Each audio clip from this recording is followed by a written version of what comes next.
Miss Taylor's loss which first brought grief. It was on the wedding day of this beloved friend that Emma first sat in mournful thought of any continuance. The wedding over and the bride people gone, her father and herself were left to dine together, with no prospect of a third to cheer a long evening. Her father composed himself to sleep after dinner as usual, and she had then only to sit and think of what she had lost. The event had every promise of happiness for her friend. Mr. Weston was a man of unexceptionable character, easy fortune, suitable age, and pleasant manners, and there was some satisfaction in considering with what self-denying, generous friendship she had always wished and promoted the match. But it was a black morning's work for her. The want of Miss Taylor would be felt every hour of every day. She recalled her past kindness, the affection of 16 years, how she had taught and how she had played with her from 5 years old, how she had devoted all her powers to amuse and attach her in health, and how nursed her through the various illnesses of childhood. A large debt of gratitude was owing here, but the intercourse of the last 7 years, the equal footing and perfect unreserve which had soon followed Isabella's marriage, on their being left to each other, was yet a dearer, tenderer recollection. She had been a friend and companion such as few possessed, intelligent, well-informed, useful, gentle, knowing all the ways of the family, interested in all its concerns, and peculiarly interested in herself, in every pleasure, every scheme of hers, one to whom she could speak every thought as it arose, and who had such an affection for her as could never find fault. How was she to bear the change? It was true that her friend was only half a mile from them, but Emma was aware that great must be the difference between a Mrs. Weston only half a mile from them and a Miss Taylor in the house. And with all her advantages, natural and domestic, she was now in great danger of suffering from intellectual solitude. She dearly loved her father, but he was no companion for her. He could not meet her conversation, rational or playful. The evil of the actual disparity in their ages, and Mr. Woodhouse had not married early, was much increased by his constitution and habits, for having been a valetudinarian all his life, without activity of mind or body, he was a much older man in many ways than in years, and though everywhere beloved for the friendliness of his heart and his amiable temper, his talents could not have recommended him at any time. Her sister, though comparatively but little removed by matrimony, being settled in London, only 16 miles off, was much beyond her daily reach, and many a long November and October evening must be struggled through at Hartfield, before Christmas brought the next visit from Isabella and her husband, and their little children to fill the house and give her pleasant society again. Highbury, the large and populous village, almost amounting to a town, to which Hartfield, in spite of its separate lawn, the shrubberies, and name, did really belong, afforded her no equals. The Woodhouses were first in consequence there. All looked up to them. She had many acquaintance in the place, for her father was universally civil, but not one among them who could be accepted in lieu of Miss Taylor for even half a day. It was a melancholy change, and Emma could not but sigh over it, and wish for impossible things, till her father awoke and made it necessary to be cheerful. His spirits required support. He was a nervous man, easily depressed, fond of everybody that he was used to, and hating to part with them, hating change of every kind. Matrimony as the origin of change was always disagreeable, and he was by no means yet reconciled to his own daughter's marrying, nor could ever speak of her but with compassion, though it had been entirely a match of affection, when he was now obliged to part with Miss Taylor too, and from his habits of gentle selfishness, and of being never able to suppose that other people could feel differently from himself, he was very much disposed to think Miss Taylor had done as sad a thing for herself as for them, and would have been a great deal happier if she had spent all the rest of her life at Hartfield. Emma smiled and chatted as cheerfully as she could, to keep him from such thoughts, but when tea came it was impossible for him not to say exactly as he had said at dinner. "Poor Miss Taylor! I wish she were here again. What a pity it is that Mr. Weston ever thought of her!" "I cannot agree with you, papa. You know I cannot. Mr. Weston is such a good-humored, pleasant, excellent man, that he thoroughly deserves a good wife, and you would not have had Miss Taylor live with us forever, and bear all my odd humours, when she might have a house of her own." "A house of her own! But what is the advantage of a house of her own? This is 3 times as large, and you have never any odd humours, my dear." "How often we shall be going to see them, and they coming to see us! We shall be always meeting. We must begin. We must go and pay wedding visit very soon." "My dear, how am I to get so far? Randalls is such a distance. I could not walk half so far." "No, papa, nobody thought of your walking. We must go in the carriage, to be sure." "The carriage! But Jane will not like to put the horses to for such a little way, and where are the poor horses to be while we are paying our visit?" "They will be put up into Mr. Weston's stable, papa. You know we have settled all that already. We talked it over with Mr. Weston last night. And as for James, you may be very sure he will always like going to Randalls, because of his daughter's being housemaid there. I only doubt whether he will ever take us any place else." "That was your doing, papa. You got Hannah that good place. Nobody thought of Hannah till you mentioned her. James is so obliged to you." "I am very glad I did think of her. It was very lucky, for I would not have had poor James think himself slighted upon any account, and I am sure she will make a very good servant. She is a civil, pretty-spoken girl. I have a great opinion of her. Whenever I see her she always curtsies, and asks me how I do in a very pretty manner. And when you have had her here to do needlework, I always observe she turns the lock of the door the right way and never bangs it. I am sure she will be an excellent servant, and it will be a great comfort to poor Miss Taylor to have somebody about her that she is used to. Whenever James goes over to see his daughter, you know, she will be hearing of us. He will be able to tell her how we all are." Emma spared no exertions to maintain this happier flow of ideas, and hoped by the help of backgammon to get her father tolerably through the evening, and be attacked by no regrets but her own. The backgammon table was placed, but a visitor immediately afterwards walked in and made it unnecessary. Mr. Knightley, a sensible man about 7 or 8 and 30, was not only a very old and intimate friend of the family, but particularly connected with it, as the elder brother of Isabella's husband. He lived about a mile from Highbury, was a frequent visitor, and always welcome, and at this time more welcome than usual, as coming directly from their mutual connections in London. He had returned to a late dinner, after some days' absence, and now walked up to Hartfield to say that all were well in Brunswick Square. It was a happy circumstance, and animated Mr. Woodhouse for some time. Mr. Knightley had a cheerful manner which always did him good, and his many inquiries after poor Isabella and her children were answered most satisfactorily. When this was over, Mr. Woodhouse gratefully observed, "It is very kind of you, Mr. Knightley, to come out at such a late hour to call upon us. I am afraid you must have had a shocking walk." "Not at all, sir. It is a beautiful moonlight night, and so mild that I must draw back from your great fire." "But you must have found it very damp and dirty.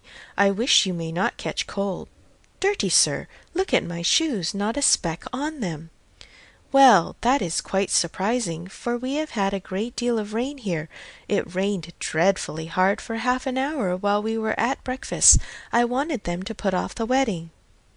By the by, I have not wished you joy, being pretty well aware of what sort of joy you must both be feeling. I have been in no hurry with my congratulations, but I hope it all went off tolerably well. How did you all behave? Who cried most? Ah, poor Miss Taylor, 'tis a sad business. Poor Mr. and Miss Woodhouse, if you please, but I cannot possibly say poor Miss Taylor. I have a great regard for you and Emma, but when it comes to the question of dependence or independence, at any rate, it must be better to have only one to please than two, especially when one of those two is such a fanciful, troublesome creature, cried Emma playfully. That is what you have in your head, I know, and what you would certainly say if my father were not by. I believe it is very true, my dear, indeed, said Mr. Woodhouse with a sigh. I am afraid I am sometimes very fanciful and troublesome. My dearest papa, you do not think I could mean you, or suppose Mr. Knightley to mean you. What a horrible idea! Oh, no, I meant only myself. Mr. Knightley loves to find fault with me, you know. In a joke, it's all a joke. We always say what we like to each other. Mr. Knightley, in fact, was one of the few people who could see faults in Emma Woodhouse, and the only one who ever told her of them. And though this was not particularly agreeable to Emma herself, she knew it would be so much less so to her father, that she would not have him really suspect such a circumstance as her not being thought perfect by everybody. Emma knows I never flatter her, said Mr. Knightley, but I meant no reflection on anybody. Miss Taylor has been used to have two persons to please. She will now have but one. The chances are that she must be a gainer. Well, said Emma, willing to let it pass, you want to hear about the wedding, and I shall be happy to tell you, for we all behaved charmingly. Everybody was punctual, everybody in their best looks, not a tear and hardly a long face to be seen.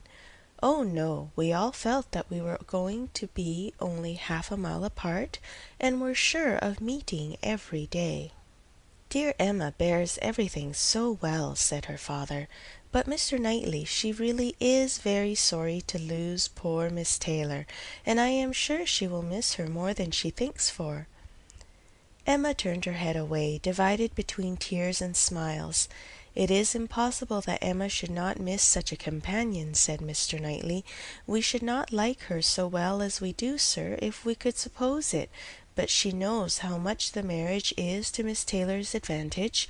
She knows how very acceptable it must be at Miss Taylor's time of life to be settled in a home of her own, and how important to her to be secure of a comfortable provision, and therefore cannot allow herself to feel so much pain as pleasure.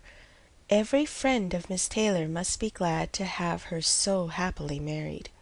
And you have forgotten one matter of joy to me, said Emma, and a very considerable one, that I made the match myself.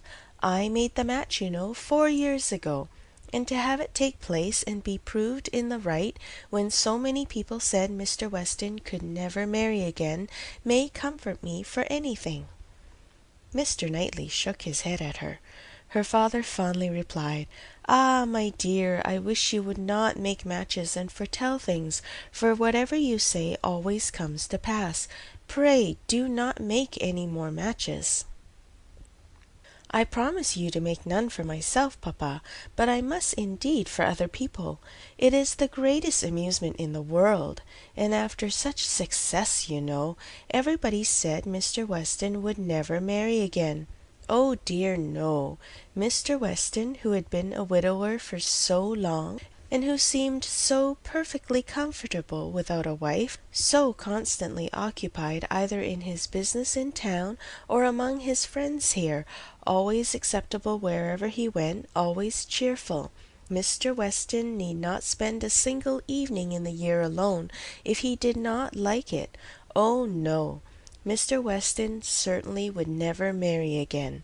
Some people even talked of a promise to his wife on her deathbed, and others of the son and the uncle not letting him. All manner of solemn nonsense was talked on the subject, but I believed none of it. Ever since the day, about 4 years ago, that Miss Taylor and I met him in Broadway Lane, when, because it began to drizzle, he darted away with so much gallantry, and borrowed 2 umbrellas for us from Farmer Mitchell's, I made up my mind on the subject. I planned the match from that hour, and when such success has blessed me in this instance, dear papa, you cannot think that I shall leave off match-making." "I do not understand what you mean by success," said Mr. Knightley. "Success supposes endeavour. Your time has been properly and delicately spent, if you have been endeavouring for the last 4 years to bring about this marriage. A worthy employment for a young lady's mind. But if, when I rather imagine, your making the match, as you call it, means only your planning it, you're saying to yourself one idle day, 'I think it would be a very good thing for Miss Taylor if Mr. Weston were to marry her,' and saying it again to yourself every now and then afterwards, why do you talk of success?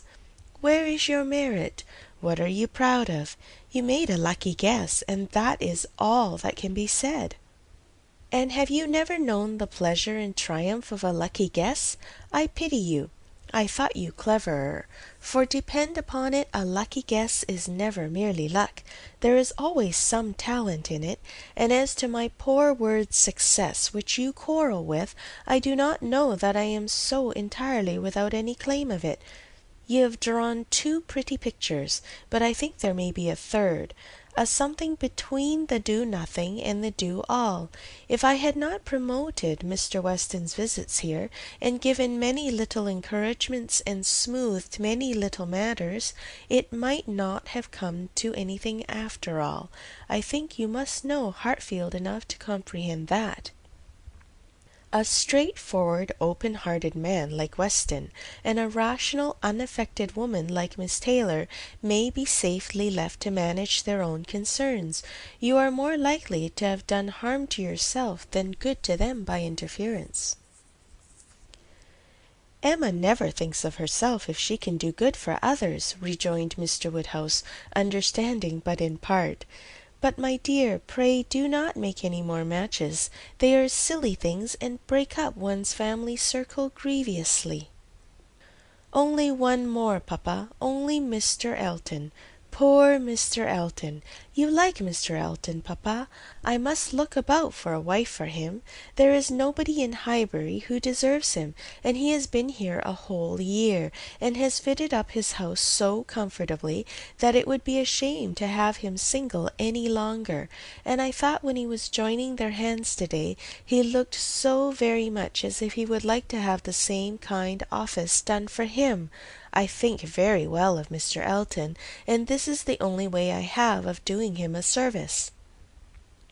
"Mr. Elton is a very pretty young man, to be sure, and a very good young man, and I have a great regard for him. But if you want to show him any attention, my dear, ask him to come and dine with us some day. That will be a better thing. I dare say Mr. Knightley will be so kind as to meet him."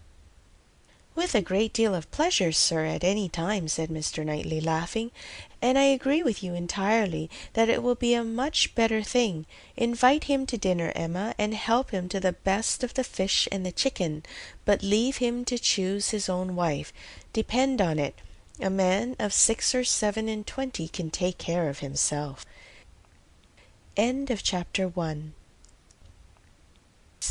Chapter 2. Mr. Weston was a native of Highbury, and born of a respectable family, which for the last 2 or 3 generations had been rising into gentility and property.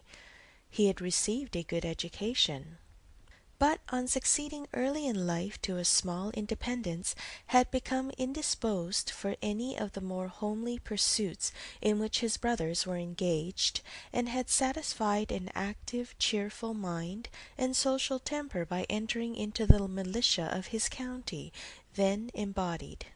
Captain Weston was a general favourite, and when the chances of his military life had introduced him to Miss Churchill, of a great Yorkshire family, and Miss Churchill fell in love with him, nobody was surprised except her brother and his wife, who had never seen him, and who were full of pride and importance, which the connection would offend. Miss Churchill, however, being of age, and with the full command of her fortune, though her fortune bore no proportion to the family estate, was not to be dissuaded from the marriage, and it took place to the infinite mortification of Mr. and Mrs. Churchill, who threw her off the due decorum. It was an unsuitable connection, and it did not produce much happiness.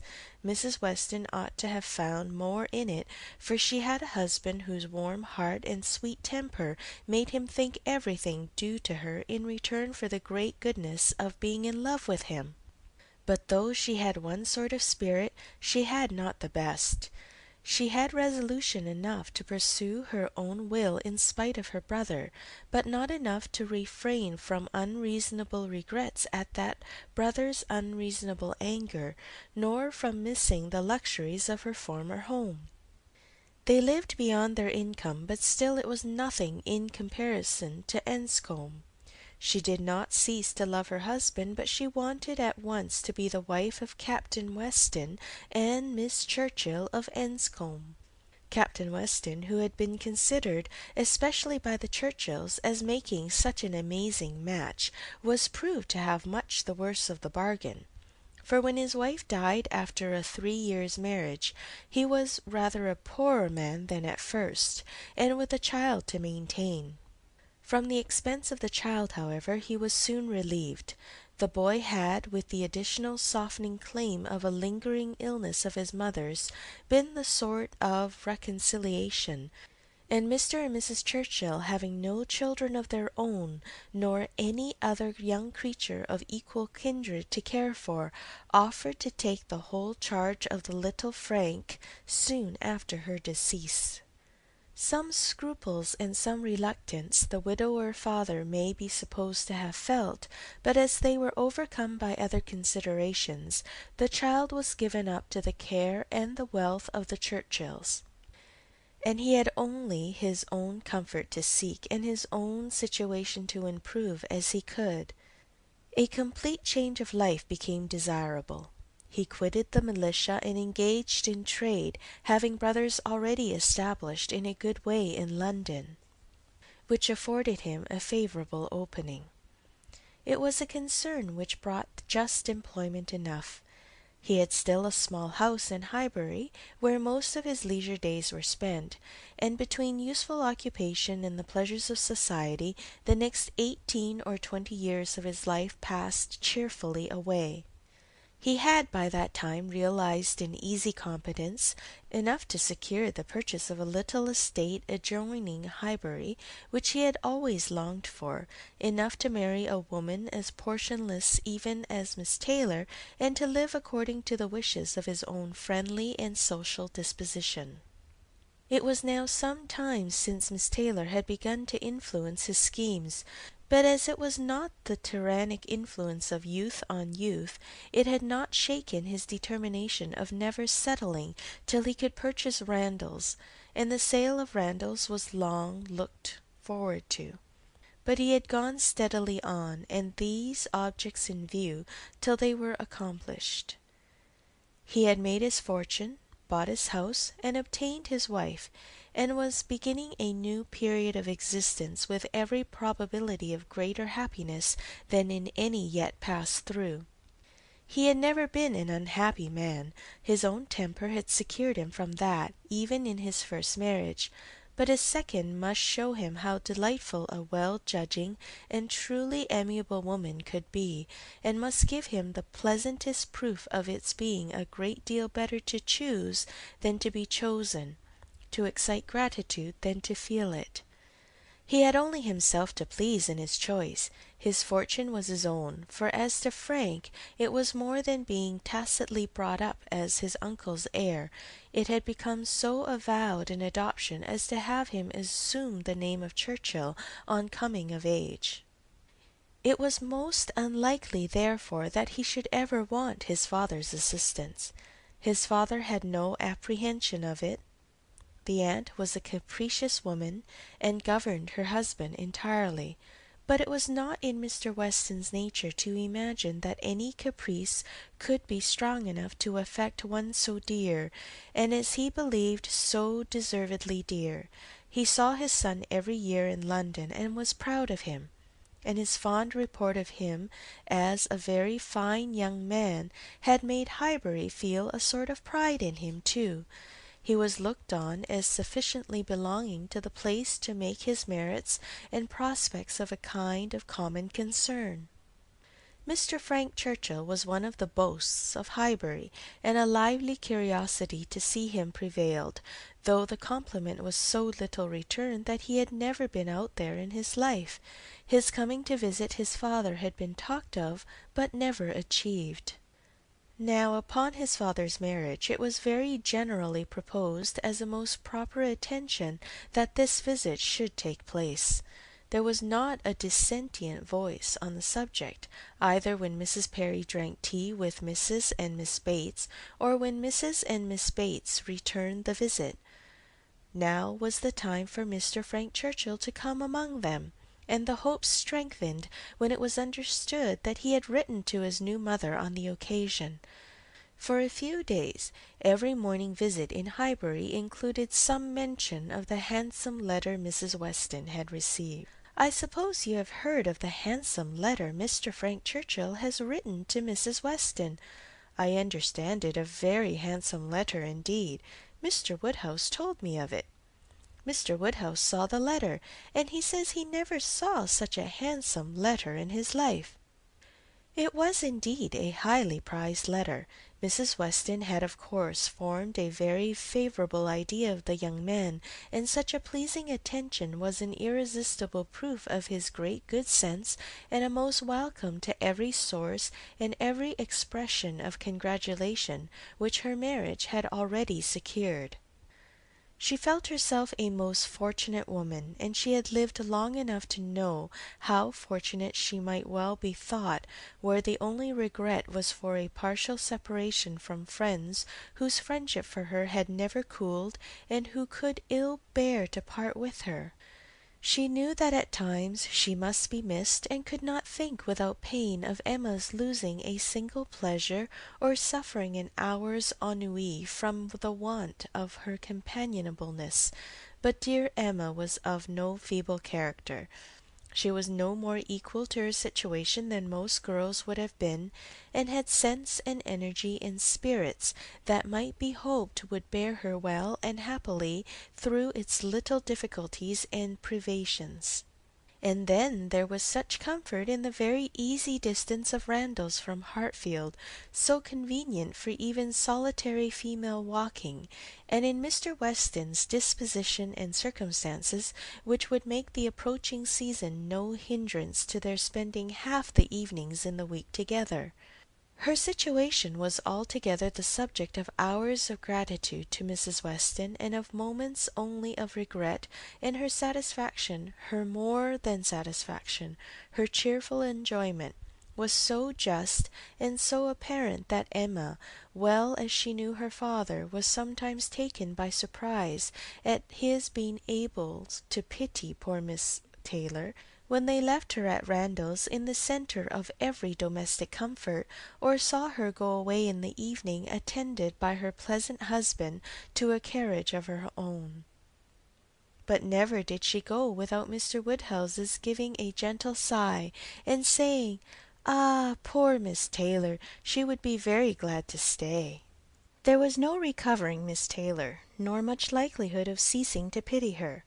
But a few weeks brought some alleviation to Mr. Woodhouse. The compliments of his neighbours were over.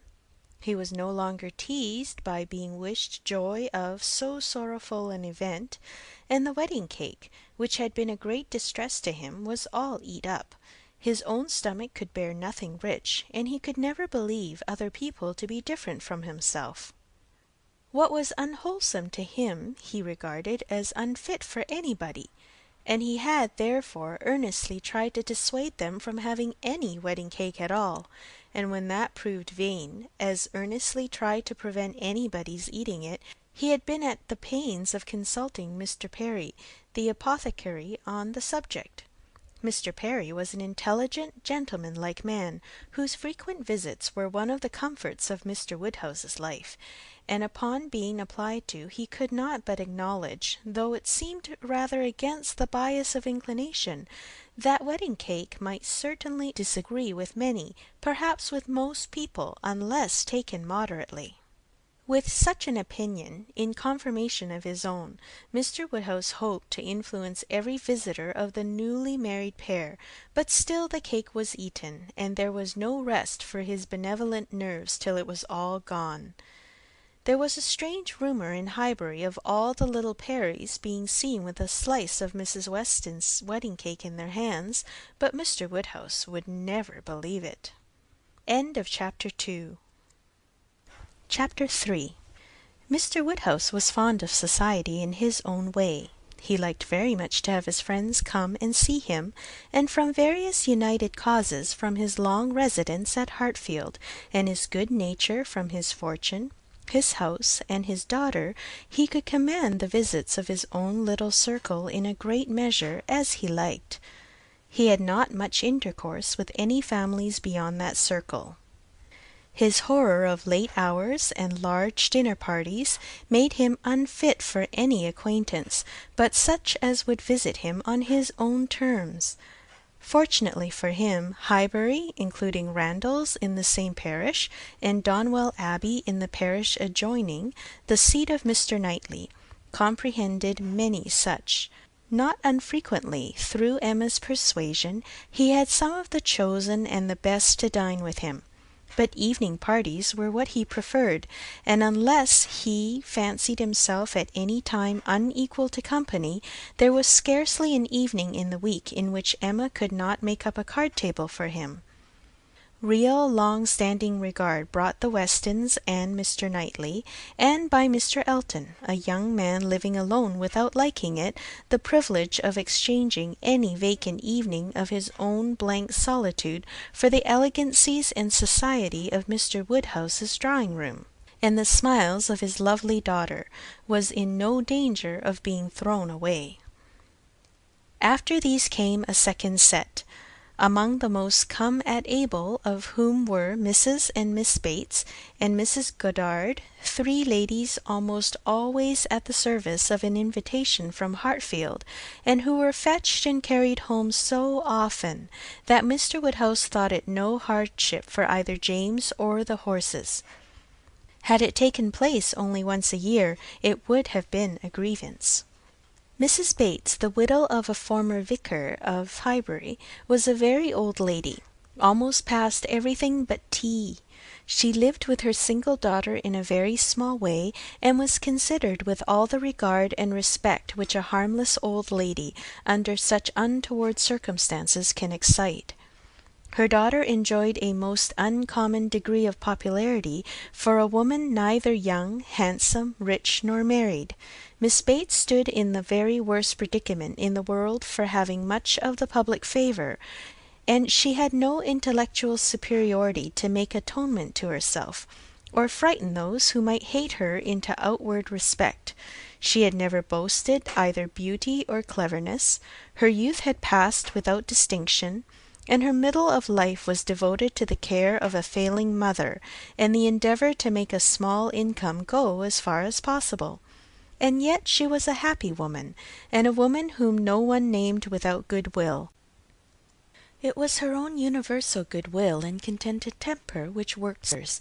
She loved everybody, was interested in everybody's happiness, quick-sighted to everybody's merits, thought herself a most fortunate creature, and surrounded with blessings in such an excellent mother, and so many good neighbours and friends, and a home that wanted for nothing. The simplicity and cheerfulness of her nature, her contented and graceful spirit, were a recommendation to everybody, and a mine of felicity to herself. She was a great talker upon little matters, which exactly suited Mr. Woodhouse, full of trivial communications and harmless gossip. Mrs. Goddard was the mistress of a school, not of a seminary or an establishment, or anything which professed, in long sentences of refined nonsense, to combine liberal acquirements with elegant morality, upon new principles and new systems, and where young ladies for enormous pay might be screwed out of health and into vanity, but a real honest old-fashioned boarding school, where a reasonable quantity of accomplishments were sold at a reasonable price, and where girls might be sent to be out of the way and scramble themselves into a little education without any danger of coming back prodigies. Mrs. Goddard's school was in high repute, and very deservedly, for Highbury was reckoned a particularly healthy spot. She had an ample house and garden, gave the children plenty of wholesome food, let them run about a great deal in the summer, and in winter dressed their chilblains with her own hands. It was no wonder that a train of 20 young couple now walked after her to church. She was a plain motherly kind of woman, who had worked hard in her youth and now thought herself entitled to the occasional holiday of a tea visit, and having formerly owed much to Mr. Woodhouse's kindness, felt his particular claim on her to leave her neat parlour hung around with fancy work whenever she could, and win or lose a few sixpences by his fireside. These were the ladies whom Emma found herself very frequently able to collect, and happy was she for her father's sake in the power, though, as far as she herself concerned, it was no remedy for the absence of Mrs. Weston. She was delighted to see her father look comfortable, and very much pleased with herself for contriving things so well, but the quiet prosings of 3 such women made her feel that every evening so spent was indeed one of the long evenings she had fearfully anticipated.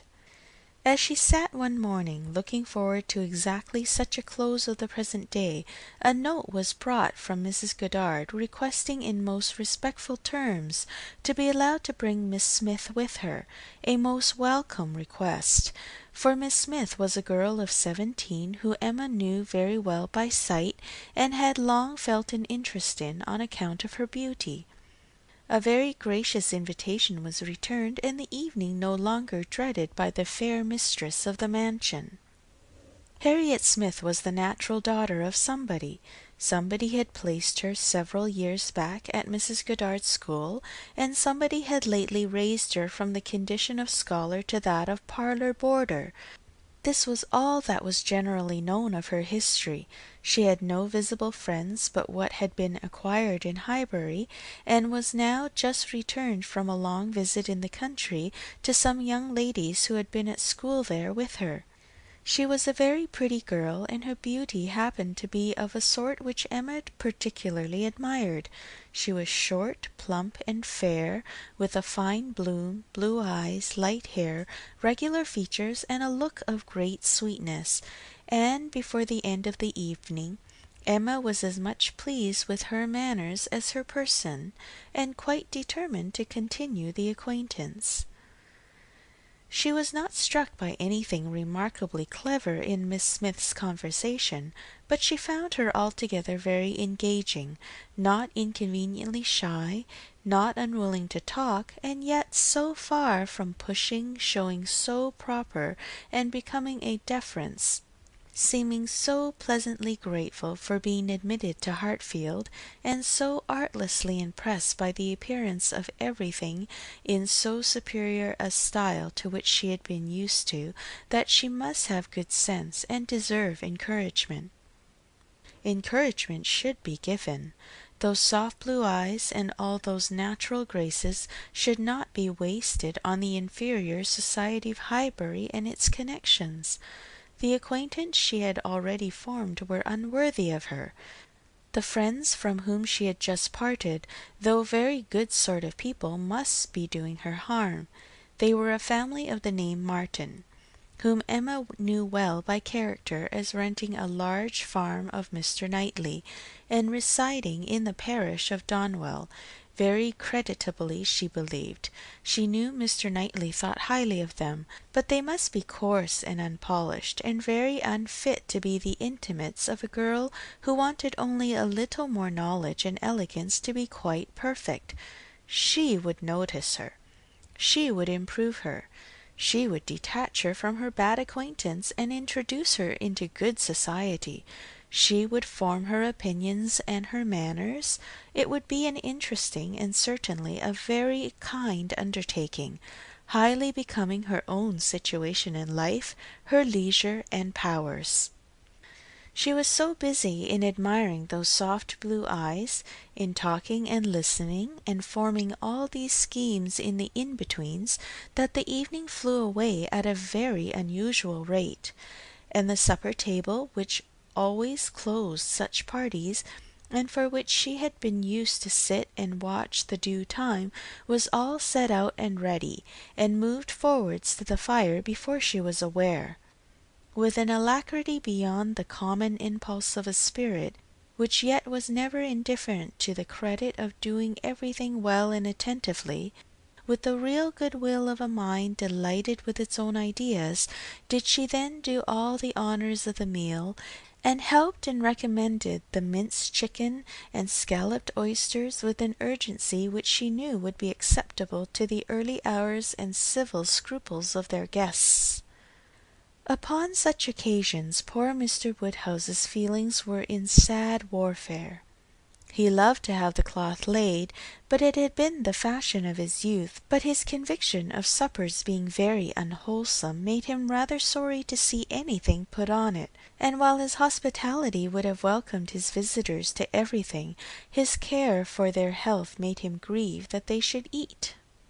Such another small basin of thin gruel as his own was all that he could, with thorough self-approbation, recommend, though he might constrain himself while the ladies were comfortably clearing the nicer things to say, "Mrs. Bates, let me propose your venturing on one of these eggs. An egg boiled very soft is not unwholesome.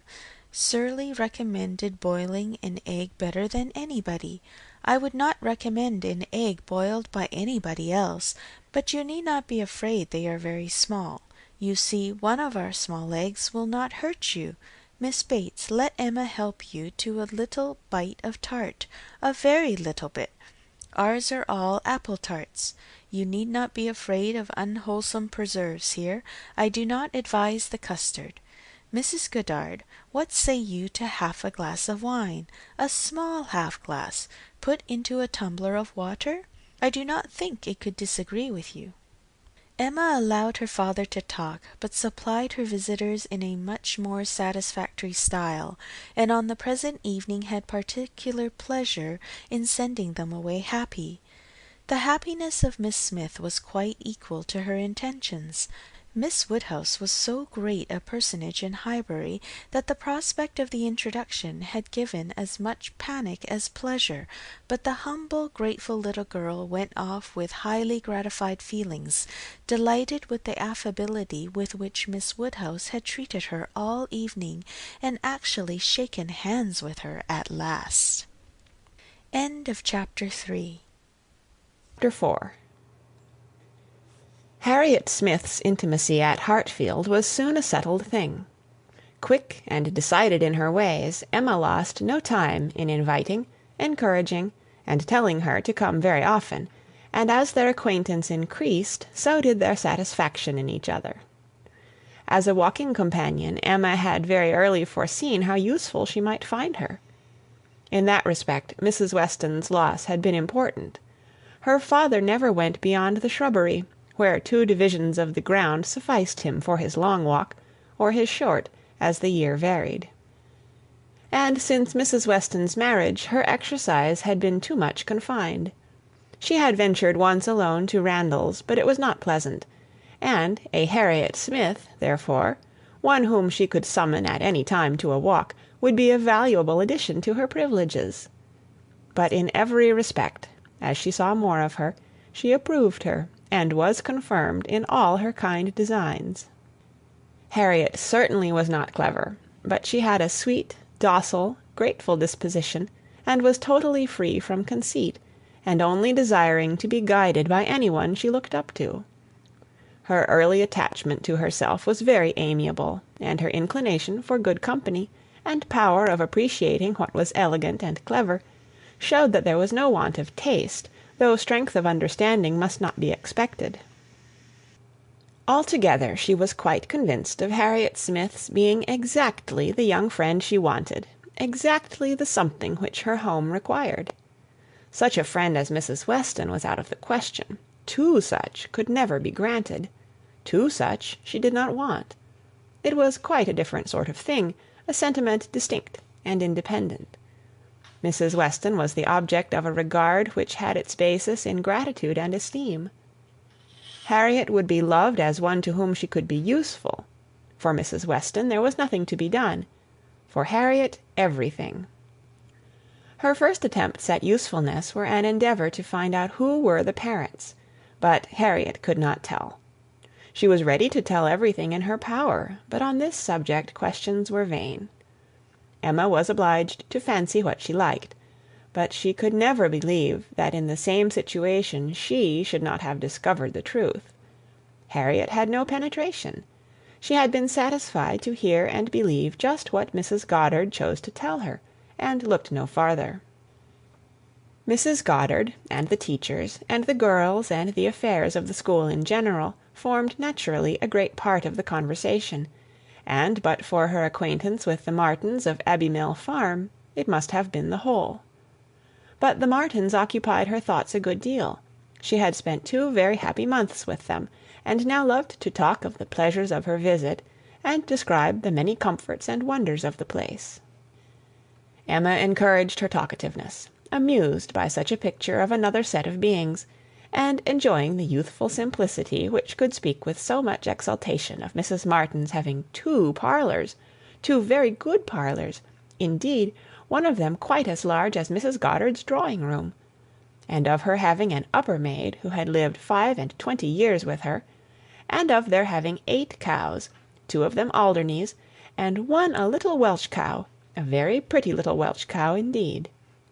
And of Mrs. Martin saying, as she was so fond of it, it should be called her cow, and of their having a very handsome summer-house in their garden, where some day next year they were all to drink tea, a very handsome summer-house, large enough to hold 12 people. For some time she was amused, without thinking beyond the immediate cause, but as she came to understand the family better, other feelings arose. She had taken up a wrong idea, fancying it was a mother and daughter, a son and son's wife, who all lived together, but when it appeared that the Mr. Martin who bore a part in the narrative, and was always mentioned with approbation for his great good nature in doing something or other, was a single man, that there was no young Mrs. Martin, no wife in the case, she did suspect danger to her poor little friend from all this hospitality and kindness, and that, if she were not taken care of, she might be required to sink herself forever. With this inspiriting notion, her questions increased in number and meaning, and she particularly led Harriet to talk more of Mr. Martin, and there was evidently no dislike to it. Harriet was very ready to speak of the share he had had in their moonlight walks and merry evening games, and dwelt a good deal upon his being so very good-humoured and obliging. He had gone 3 miles round one day in order to bring her some walnuts, because she had said how fond she was of them, and in everything else he was so very obliging. He had his shepherd's son into the parlour one night on purpose to sing to her. She was very fond of singing. He could sing a little himself. She believed he was very clever, and understood everything. He had a very fine flock, and while she was with them he had been bid more for his wool than anybody in the country. She believed everybody spoke well of him. His mother and sisters were very fond of him. Mrs. Martin had told her one day, and there was a blush as she said it, that it was impossible for anybody to be a better son, and therefore she was sure whenever he married he would make a good husband. Not that she wanted him to marry. She was in no hurry at all. "Well done, Mrs. Martin," thought Emma. "You know what you are about."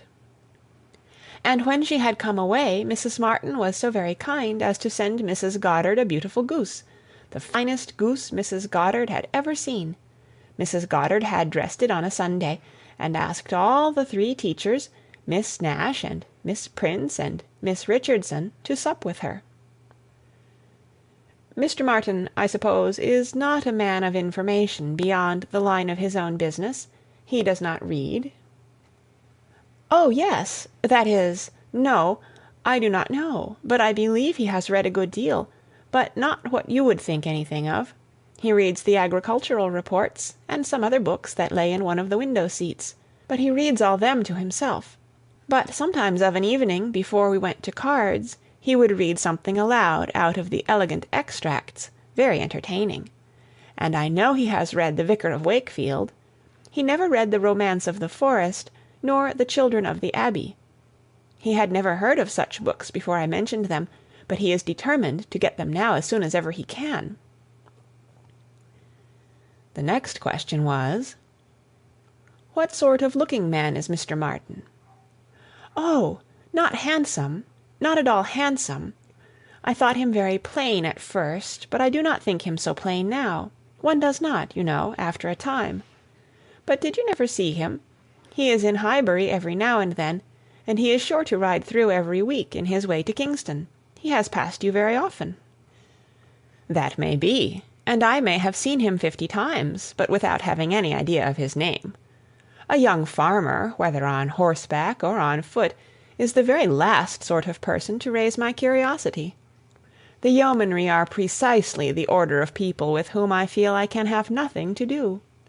A degree or 2 lower, and a creditable appearance might interest me. I might hope to be useful to their families in some way or other. But a farmer can need none of my help, and is therefore in one sense as much above my notice as in every other he is below it. To be sure, oh yes, it is not likely you should ever have observed him, but he knows you very well indeed, I mean by sight.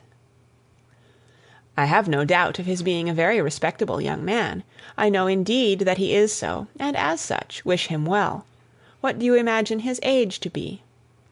He was 24, the 8th of last June, and my birthday is the 23rd, just a fortnight and a day's difference, which is very odd.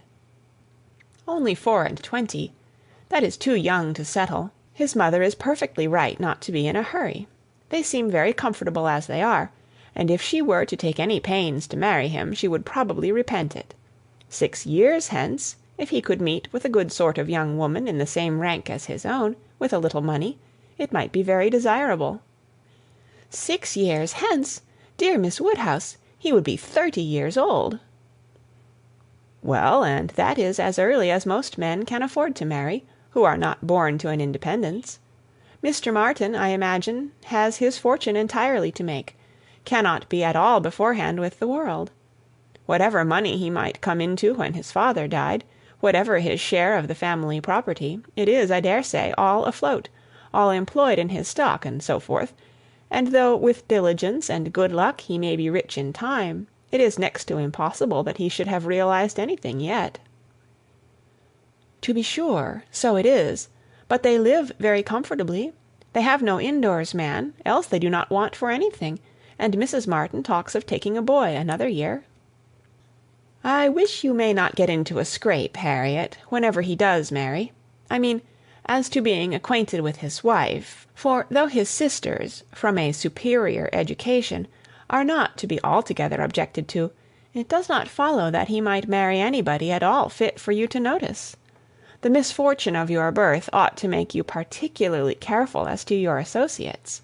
There can be no doubt of your being a gentleman's daughter, and you must support your claim to that station by everything within your own power, or there will be plenty of people who would take pleasure in degrading you. Yes, to be sure, I suppose there are. But while I visit at Hartfield, and you are so kind to me, Miss Woodhouse, I am not afraid of what anybody can do. You understand the force of influence pretty well, Harriet, but I would have you so firmly established in good society as to be independent even of Hartfield and Miss Woodhouse. I want to see you permanently well connected, and to that end it will be advisable to have as few odd acquaintances as may be. And, therefore, I say that if you should still be in this country when Mr. Martin marries, I wish you may not be drawn in by your intimacy with the sisters to be acquainted with the wife, who will probably be some mere farmer's daughter, without education. To be sure, yes. Not that I think Mr. Martin would ever marry anybody but what had had some education, and been very well brought up. However, I do not mean to set up my opinion against yours, and I am sure I shall not wish for the acquaintance of his wife. I shall always have a great regard for the Miss Martins, especially Elizabeth, and should be very sorry to give them up, for they are quite as well educated as me. But if he marries a very ignorant, vulgar woman, certainly I had better not visit her, if I can help it." Emma watched her through the fluctuations of this speech, and saw no alarming symptoms of love. The young man had been the first admirer, but she trusted there was no other hold, and that there would be no serious difficulty on Harriet's side to oppose any friendly arrangement of her own. They met Mr. Martin the very next day, as they were walking on the Donwell road. He was on foot, and after looking very respectfully at her, looked with most unfeigned satisfaction at her companion. Emma was not sorry to have such an opportunity of survey, and, walking a few yards forward while they talked together, soon made her quick eye sufficiently acquainted with Mr. Robert Martin. His appearance was very neat, and he looked like a sensible young man, but his person had no other advantage, and when he came to be contrasted with gentlemen, she thought he must lose all ground he had gained in Harriet's inclination. Harriet was not insensible of manner; she had voluntarily noticed her father's gentleness with admiration as well as wonder. Mr. Martin looked as if he did not know what manner was. They remained but a few minutes together, as Miss Woodhouse must not be kept waiting, and Harriet then came running to her with a smiling face and in a flutter of spirits, which Miss Woodhouse hoped very soon to compose. "Only think of our happening to meet him! How very odd! It was quite a chance, he said, that he had not gone round by Randalls. He did not think we ever walked this road. He thought we walked towards Randalls most days. He has not been able to get the Romance of the Forest yet. He was so busy the last time he was at Kingston that he quite forgot it, but he goes again to-morrow. So very odd we should happen to meet. Well, Miss Woodhouse, is he like what you expected? What do you think of him? Do you think him so very plain?" "He is very plain, undoubtedly, remarkably plain; but that is nothing compared with his entire want of gentility. I had no right to expect much, and I did not expect much, but I had no idea that he could be so very clownish, so totally without air. I had imagined him, I confess, a degree or two nearer gentility." "To be sure," said Harriet, in a mortified voice, "he is not so genteel as real gentlemen." "I think, Harriet, since your acquaintance with us, you have been repeatedly in the company of some such very real gentlemen, that you must yourself be struck with the difference in Mr. Martin. At Hartfield you have had very good specimens of well-educated, well-bred men. I should be surprised if, after seeing them, you could be in company with Mr. Martin again without perceiving him to be a very inferior creature, and rather wondering at yourself for having ever thought him at all agreeable before. Do not you begin to feel that now? Were not you struck? I am sure you must have been struck by his awkward look and abrupt manner, and the uncouthness of a voice which I heard to be wholly unmodulated as I stood here." "Certainly he is not like Mr. Knightley. He has not such a fine air and way of walking as Mr. Knightley. I see the difference plain enough. But Mr. Knightley is so very fine a man." "Mr. Knightley's air is so remarkably good, that it is not fair to compare Mr. Martin with him. You might not see 1 in 100 with gentlemen so plainly written as in Mr. Knightley. But he is not the only gentleman you have been lately used to. What say you to Mr. Weston and Mr. Elton? Compare Mr. Martin with either of them. Compare their manner of carrying themselves, of walking, of speaking, of being silent. You must see the difference." "Oh yes, there is a great difference. But Mr. Weston is almost an old man. Mr. Weston must be between 40 and 50. Which makes his good manners the more valuable. The older a person grows, Harriet, the more important it is that their manners should not be bad. The more glaring and disgusting any loudness, or coarseness, or awkwardness becomes. What is passable in youth is detestable in later age. Mr. Martin is now awkward and abrupt. What will he be at Mr. Weston's time of life? There is no saying, indeed, replied Harriet, rather solemnly. But there may be pretty good guessing. He will be a completely gross, vulgar farmer, totally inattentive to appearances, and thinking of nothing but profit and loss. Will he, indeed? That will be very bad. How much his business engrosses him already is very plain from the circumstance of his forgetting to inquire for the book you recommended. He was a great deal too full of the market to think of anything else, which is just as it should be for a thriving man. What has he to do with books? And I have no doubt that he will thrive, and be a very rich man in time, and his being illiterate and coarse need not disturb us.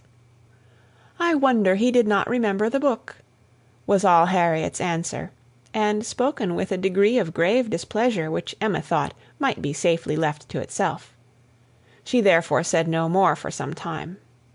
Her next beginning was, "In one respect, perhaps, Mr. Elton's manners are superior to Mr. Knightley's or Mr. Weston's. They have more gentleness. They might be more safely held up as a pattern. There is an openness, a quickness, almost a bluntness in Mr. Weston, which everybody likes in him, because there is so much good humour with it, but that would not do to be copied. Neither would Mr. Knightley's downright, decided, commanding sort of manner, though it suits him very well. His figure, and look, and situation in life seem to allow it, but if any young man were to set about copying him, he would not be sufferable. On the contrary, I think a young man might be very safely recommended to take Mr. Elton as a model. Mr. Elton is good-humoured, cheerful, obliging, and gentle. He seems to me to be grown particularly gentle of late. I do not know whether he has any design of ingratiating himself with either of us, Harriet, by additional softness, but it strikes me that his manners are softer than they used to be. If he means anything, it must be to please you. Did not I tell you what he said of you the other day?" She then repeated some warm personal praise which she had drawn from Mr. Elton, and now did full justice to, and Harriet blushed and smiled, and said she had always thought Mr. Elton very agreeable. Mr. Elton was the very person fixed on by Emma for driving the young farmer out of Harriet's head. She thought it would be an excellent match, and only too palpably desirable, natural, and probable, for her to have much merit in planning it. She feared it was what everybody else must think of and predict. It was not likely, however, that anybody should have equalled her in the date of the plan, as it had entered her brain during the very first evening of Harriet's coming to Hartfield. The longer she considered it, the greater was her sense of its expediency. Mr. Elton's situation was most suitable, quite the gentleman himself, and without low connections; at the same time not of any family that could fairly object to the doubtful birth of Harriet. He had a comfortable home for her, and Emma imagined a very sufficient income, for though the vicarage of Highbury was not large, he was known to have some independent property; and she thought very highly of him as a good-humoured, well-meaning, respectable young man, without any deficiency of useful understanding or knowledge of the world. She had already satisfied herself that he thought Harriet a beautiful girl, which she trusted, with such frequent meetings at Hartfield, was foundation enough on his side; and on Harriet's there could be little doubt that the idea of being preferred by him would have all the usual weight and efficacy. And he was really a very pleasing young man, a young man whom any woman not fastidious might like. He was reckoned very handsome, his person much admired in general, though not by her, there being a want of elegance of feature which she could not dispense with. But the girl who could be gratified by a Robert Martin's riding about the country to get walnuts for her, might very well be conquered by Mr. Elton's admiration. End of Volume 1, Chapter 4. Read by Kara Schallenberg. www.kray.org. On September 28, 2006, in Oceanside, California.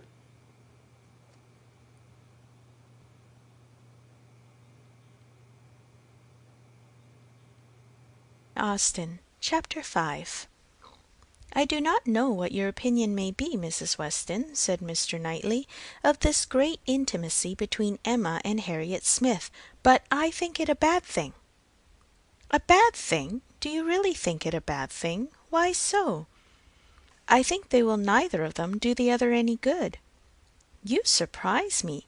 Emma must do Harriet good, and supplying her with a new object of interest, Harriet may be said to do Emma good. I have been seeing their intimacy with the greatest pleasure. How very differently we feel! Not think they will do each other any good? This will certainly be the beginning of one of our quarrels about Emma, Mr. Knightley." "Perhaps you think I am come on purpose to quarrel with you, knowing Weston to be out, and that you must still fight your own battle. Mr. Weston would undoubtedly support me if he were here, for he thinks exactly as I do on the subject. We were speaking of it only yesterday, and agreeing how fortunate it was for Emma that there should be such a girl in Highbury for her to associate with." "Mr. Knightley, I shall not allow you to be a fair judge in this case. You are so used to live alone that you do not know the value of a companion, and perhaps no man can be a good judge of the comfort a woman feels in the society of one of her own sex, after being used to it all her life. I can imagine your objection to Harriet Smith. She is not the superior young woman which Emma's friends ought to be, but on the other hand, as Emma wants to see her better informed, it will be an inducement to her to read more herself. They will read together.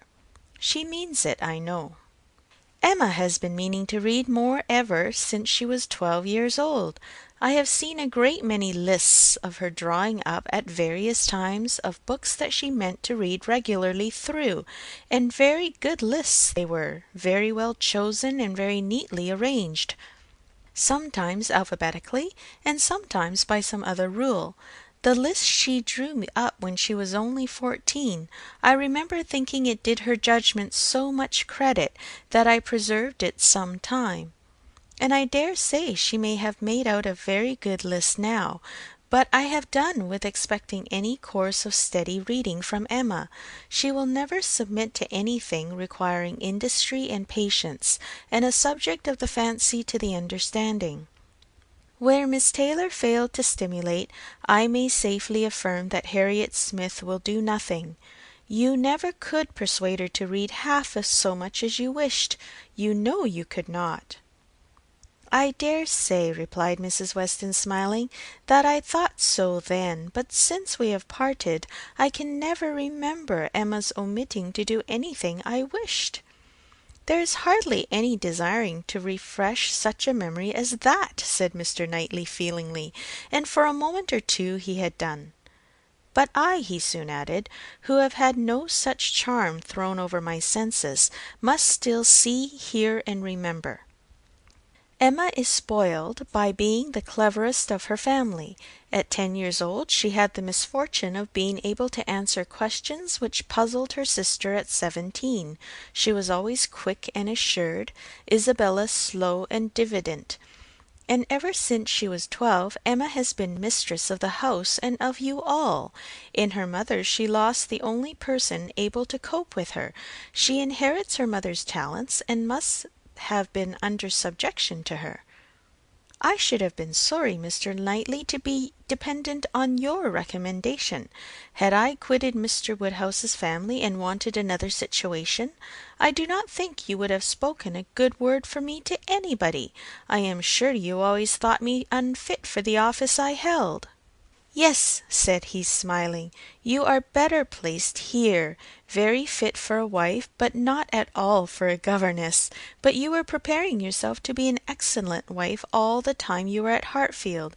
You might not have give Emma such a complete education as your powers would seem to promise, But you are receiving a very good education from her, on the very material matrimonial point of submitting your own will and doing as you were bid, and if Weston had asked me to recommend him a wife, I should certainly have named Miss Taylor. Thank you. There will be very little merit in making a good wife to such a man as Mr. Weston. Why, to own the truth, I am afraid you are rather thrown away, and that with every disposition to bear there will be nothing to be borne. We will not despair, however. Weston may grow cross from the wantonness of comfort, or his son may plague him. I hope not that. It is not likely. No, Mr. Knightley, do not foretell vexation from that quarter. Not I, indeed. I only name possibilities. I do not pretend to Emma's genius for foretelling and guessing. I hope with all my heart the young man may be a Weston in merit and a Churchill in fortune. But Harriet Smith, I have not half done about Harriet Smith. I think her the very worst sort of companion that Emma could possibly have. She knows nothing herself, and looks upon Emma as knowing everything. She is a flatterer in all her ways, and so much the worse because undesigned. Her ignorance is hourly flattery. How can Emma imagine she has anything to learn herself while Harriet is presenting such a delightful inferiority? And as for Harriet, I will venture to say that she cannot gain by the acquaintance. Hartfield will only put her out of conceit with all the other places she belongs to. She will grow just refined enough to be uncomfortable with those among whom birth and circumstances have placed her home.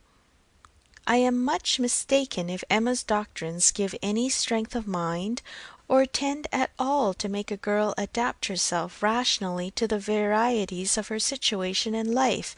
They only give a little polish. I either depend more upon Emma's good sense than you do, or am more anxious for her present comfort, for I cannot lament the acquaintance. How well she looked last night! Oh, you would rather talk of her person than her mind, would you? Very well, I shall not attempt to deny Emma's being pretty. Pretty? Say beautiful, rather.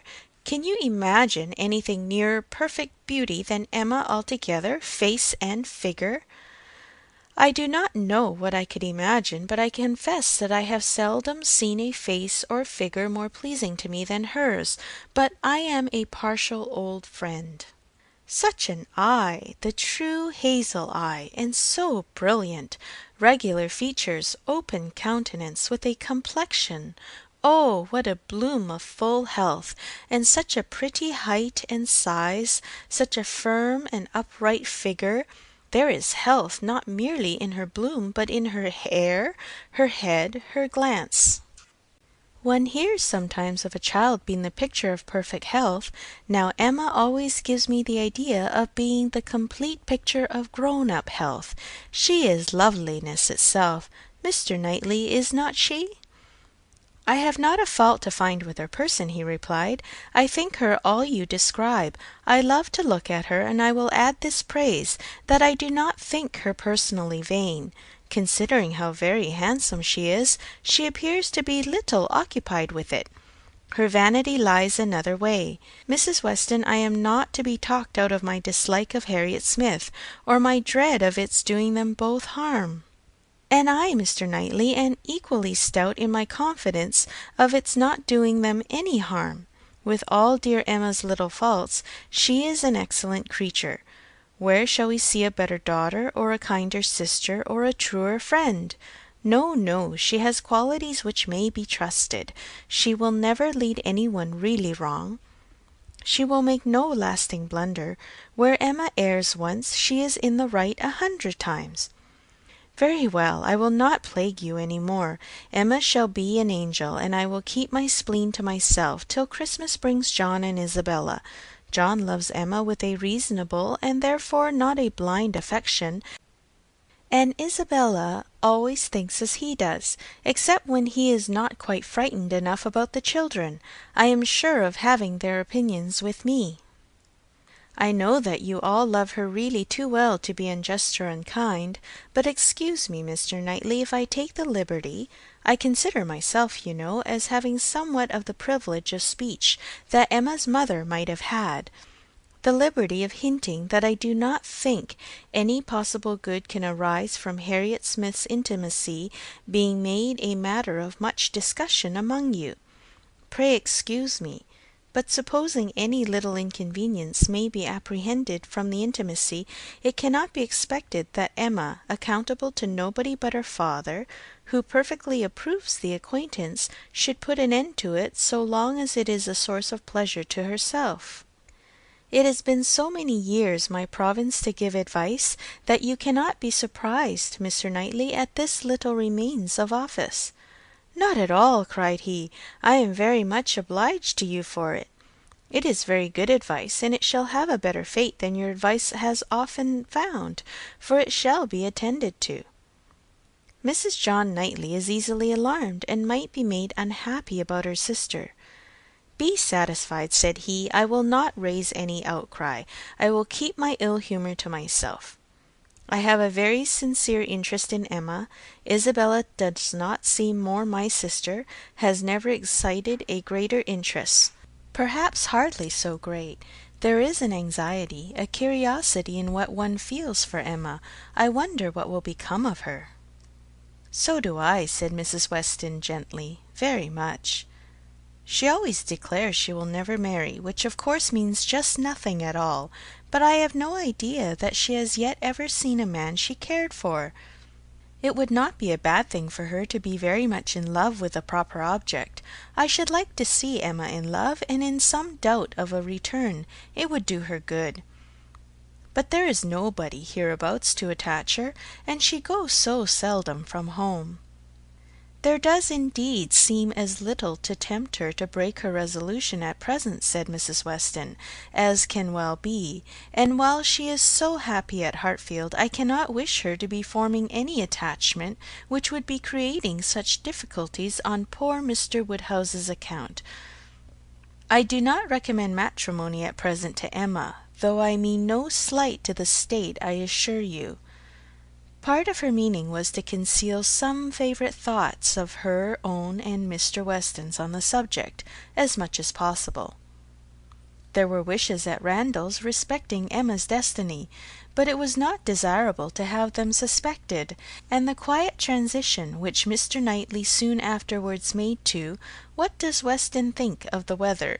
Shall we have rain?" convinced her that he had nothing more to say or surmise about Hartfield. End of chapter 5. Austen. Chapter 6. Emma could not feel a doubt of having given Harriet's fancy a proper direction, and raised the gratitude of her young vanity to a very good purpose, for she found her decidedly more sensible than before of Mr. Elton's being a remarkably handsome man, with most agreeable manners, and as she had no hesitation in following up the assurance of his admiration by agreeable hints, she was soon pretty confident of creating as much liking on Harriet's side as there could be any occasion for. She was quite convinced of Mr. Elton's being in the fairest way of falling in love, if not in love already. She had no scruple with regard to him. He talked of Harriet, and praised her so warmly that she could not suppose anything wanting which a little time would not add. His perception of the striking improvement of Harriet's manner since her introduction at Hartfield was not one of the least agreeable proofs of his growing attachment. "You have given Miss Smith all that she required," said he. "You have made her graceful and easy. She was a beautiful creature when she came to you, but in my opinion the attractions you have added are infinitely superior to what she received from nature. I am glad you think I have been useful to her, but Harriet only wanted drawing out and receiving a few, very few hints. She had all the natural grace of sweetness of temper and artlessness in herself. I have done very little." "If it were admissible to contradict a lady," said the gallant Mr. Elton, I have perhaps given her a little more decision of character, have taught her to think on points which had not fallen in her way before. Exactly so. That is what principally strikes me. So much superadded decision of character. Skilful has been the hand. Great has been the pleasure, I am sure. I never met with a disposition more truly amiable. I have no doubt of it. And it was spoken with a sort of sighing animation, which had a vast deal of the lover. She was not less pleased another day with the manner in which he seconded a sudden wish of hers to have Harriet's picture. "Did you ever have your likeness taken, Harriet?" said she. "Did you ever sit for your picture?" Harriet was on the point of leaving the room, and only stopped to say, with a very interesting naivete, "Oh, dear no, never." No sooner was she out of sight than Emma exclaimed, "What an exquisite possession a picture of her would be! I would give any money for it. I almost long to attempt her likeness myself. You do not know it, I dare say, but 2 or 3 years ago I had a great passion for taking likenesses, and attempted several of my friends, and was thought to have a tolerable eye in general, but from one cause or another I gave it up in disgust. But really I could almost venture, if Harriet would sit to me. It would be such a delight to have her picture." "Let me entreat you," cried Mr. Elton. "It would indeed be a delight. Let me entreat you, Miss Woodhouse, to exercise so charming a talent in favour of your friend. I know what your drawings are. How could you suppose me ignorant? Is not this room rich in specimens of your landscapes and flowers? And has not Mrs. Weston some inimitable figure pieces in her drawing room at Randalls?" Yes, good man, thought Emma. But what has all that to do with taking likenesses? You know nothing of drawing. Don't pretend to be in raptures about mine. Keep your raptures for Harriet's face. Well, if you give me such kind encouragement, Mr. Elton, I believe I shall try what I can do. Harriet's features are very delicate, which makes a likeness difficult, and yet there is a peculiarity in the shape of the eye and the lines about the mouth which one ought to catch. Exactly so. The shape of the eye and the lines about the mouth. I have not a doubt of your success. Pray, pray, attempt it. As you will do it, it will indeed, to use your own words, be an exquisite possession. But I am afraid, Mr. Elton, Harriet will not like to sit. She thinks so little of her own beauty. Did not you observe her manner of answering me? How completely it meant, why should my picture be drawn? Oh, yes, I observed it, I assure you. It was not lost on me, but still I cannot imagine she would not be persuaded. Harriet was soon back again, and the proposal almost immediately made, and she had no scruples which could stand many minutes against the earnest pressing of both the others. Emma wished to go to work directly, and therefore produced the portfolio containing her various attempts at portraits, for not one of them had ever been finished, that they might decide together on the best size for Harriet. Her many beginnings were displayed. Miniatures, half-lengths, whole lengths, pencil, crayon, and water-colours had all been tried in turn. She had always wanted to do everything, and had made more progress both in drawing and music than many might have done with so little labour as she would ever submit to. She played and sang, and drew in almost every style, but steadiness had always been wanting, and in nothing had she approached the degree of excellence which she would have been glad to command, and ought not to have failed of. She was not much deceived as to her own skill either as an artist or a musician, but she was not unwilling to have others deceived, or sorry to know her reputation for accomplishment often higher than it deserved. There was merit in every drawing, in the least finished, perhaps the most. Her style was spirited, but had there been much less, or had there been 10 times more, The delight and admiration of her two companions would have been the same. They were both in ecstasies. A likeness pleases everybody, and Miss Woodhouse's performance must be capital. "No great variety of faces for you," said Emma. "I had only my own family to study from. There is my father, another of my father, but the idea of sitting for his picture made him so nervous that I could only take him by stealth, neither of them very like, therefore. Mrs. Weston, again and again and again, you see, dear Mrs. Weston, always my kindest friend on every occasion. She would sit whenever I asked her. There is my sister, and really quite her own little elegant figure, and the face not unlike. I should have made a good likeness of her, if she would have sat longer, but she was in such a hurry to have me draw her 4 children that she would not be quiet. Then here come all my attempts at 3 of those 4 children. There they are, Henry and John and Bella, from one end of the sheet to the other, and any one of them might do for any one of the rest. She was so eager to have them drawn that I could not refuse, but there is no making children of 3 or 4 years old stand still, you know, nor can it be very easy to take any likeness of them beyond the air and complexion, unless they are coarser featured than any of mamma's children ever were. Here is my sketch of the 4th, who was a baby.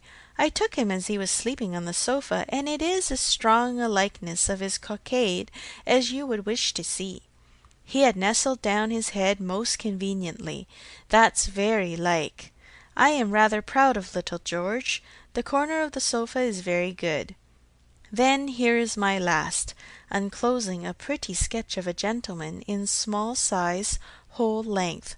My last and my best, my brother, Mr. John Knightley. This did not want much of being finished, when I put it away in a pet, and vowed I would never take another likeness. I could not help being provoked, for after all my pains, and when I had really made a very good likeness of it, Mrs. Weston and I were quite agreed in thinking it very like. Only too handsome, too flattering, but that was a fault on the right side. After all this came poor dear Isabella's cold approbation of, yes, it was a little like, but to be sure it did not do him justice. We had had a great deal of trouble in persuading him to sit at all. It was made a great favour of, and altogether it was more than I could bear, and so I never would finish it, to have it apologized over as an unfavourable likeness to every morning visitor in Brunswick Square, and as I said, I did then forswear ever drawing anybody again. But for Harriet's sake, or rather for my own, and as there are no husbands and wives in the case at present, I will break my resolution now. Mr. Elton seemed very properly struck and delighted by the idea, and was repeating, "No husbands and wives in the case at present indeed, as you observe. Exactly so. No husbands and wives," with so interesting a consciousness that Emma began to consider whether she had not better leave them together at once. But as she wanted to be drawing, the declaration must wait a little longer. She had soon fixed on the size and sort of portrait.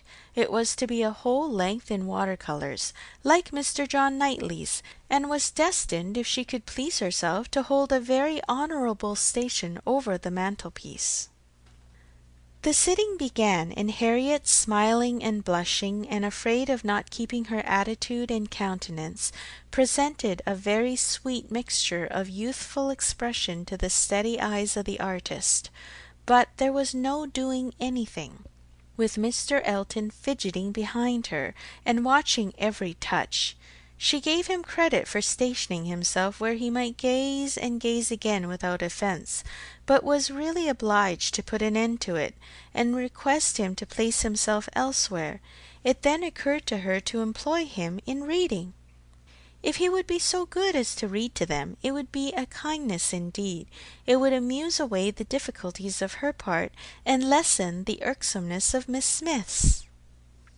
Mr. Elton was only too happy.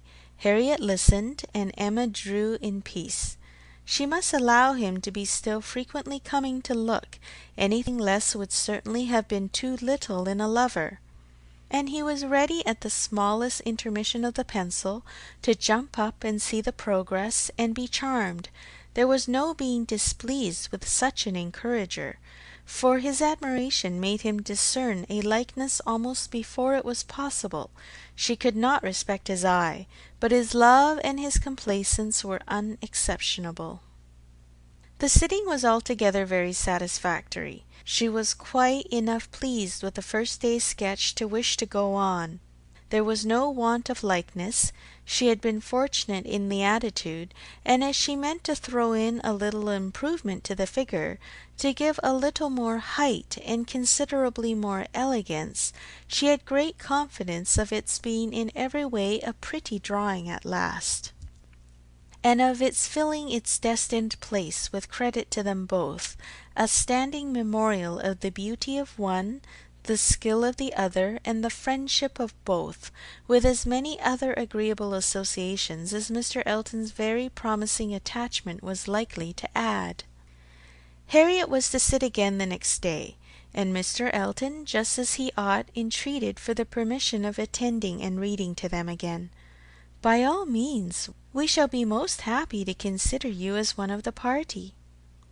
The same civilities and courtesies, the same success and satisfaction took place on the morrow, and accompanied the whole progress of the picture, which was rapid and happy. Everybody who saw it was pleased, but Mr. Elton was in continual raptures, and defended it through every criticism. "Miss Woodhouse has given her friend the only beauty she wanted," observed Mrs. Weston to him, not in the least suspecting that she was addressing a lover. "The expression of the eye is most correct, but Miss Smith has not those eyebrows and eyelashes. It is the fault of her face that she has them not." "Do you think so?" replied he. "I cannot agree with you. It appears to me a perfect resemblance in every feature. I never saw such a likeness in my life. We must allow for the effect of shades, you know." "You have made her too tall, Emma," said Mr. Knightley. Emma knew that she had, but would not own to it, and Mr. Elton warmly added, "Oh no, certainly not too tall, not in the least too tall.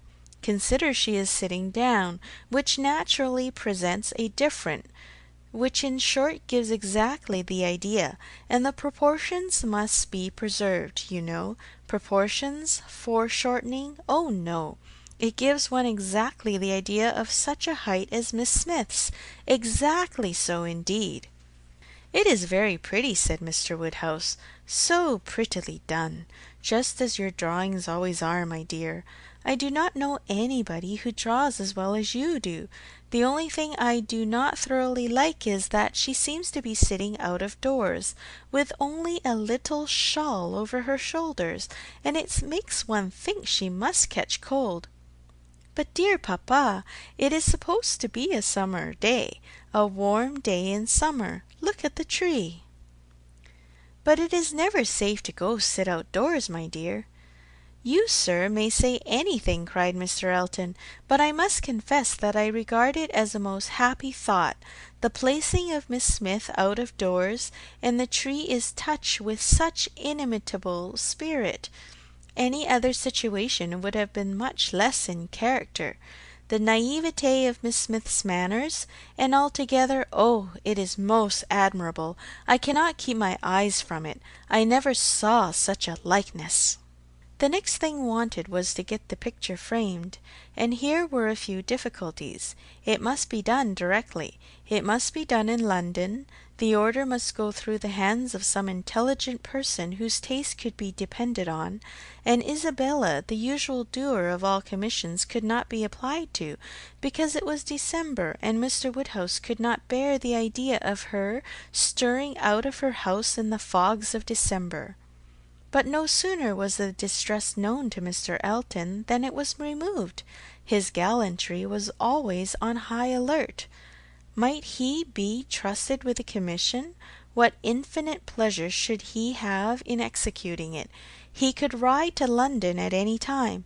It was impossible to say how much he should be gratified by being employed on such an errand.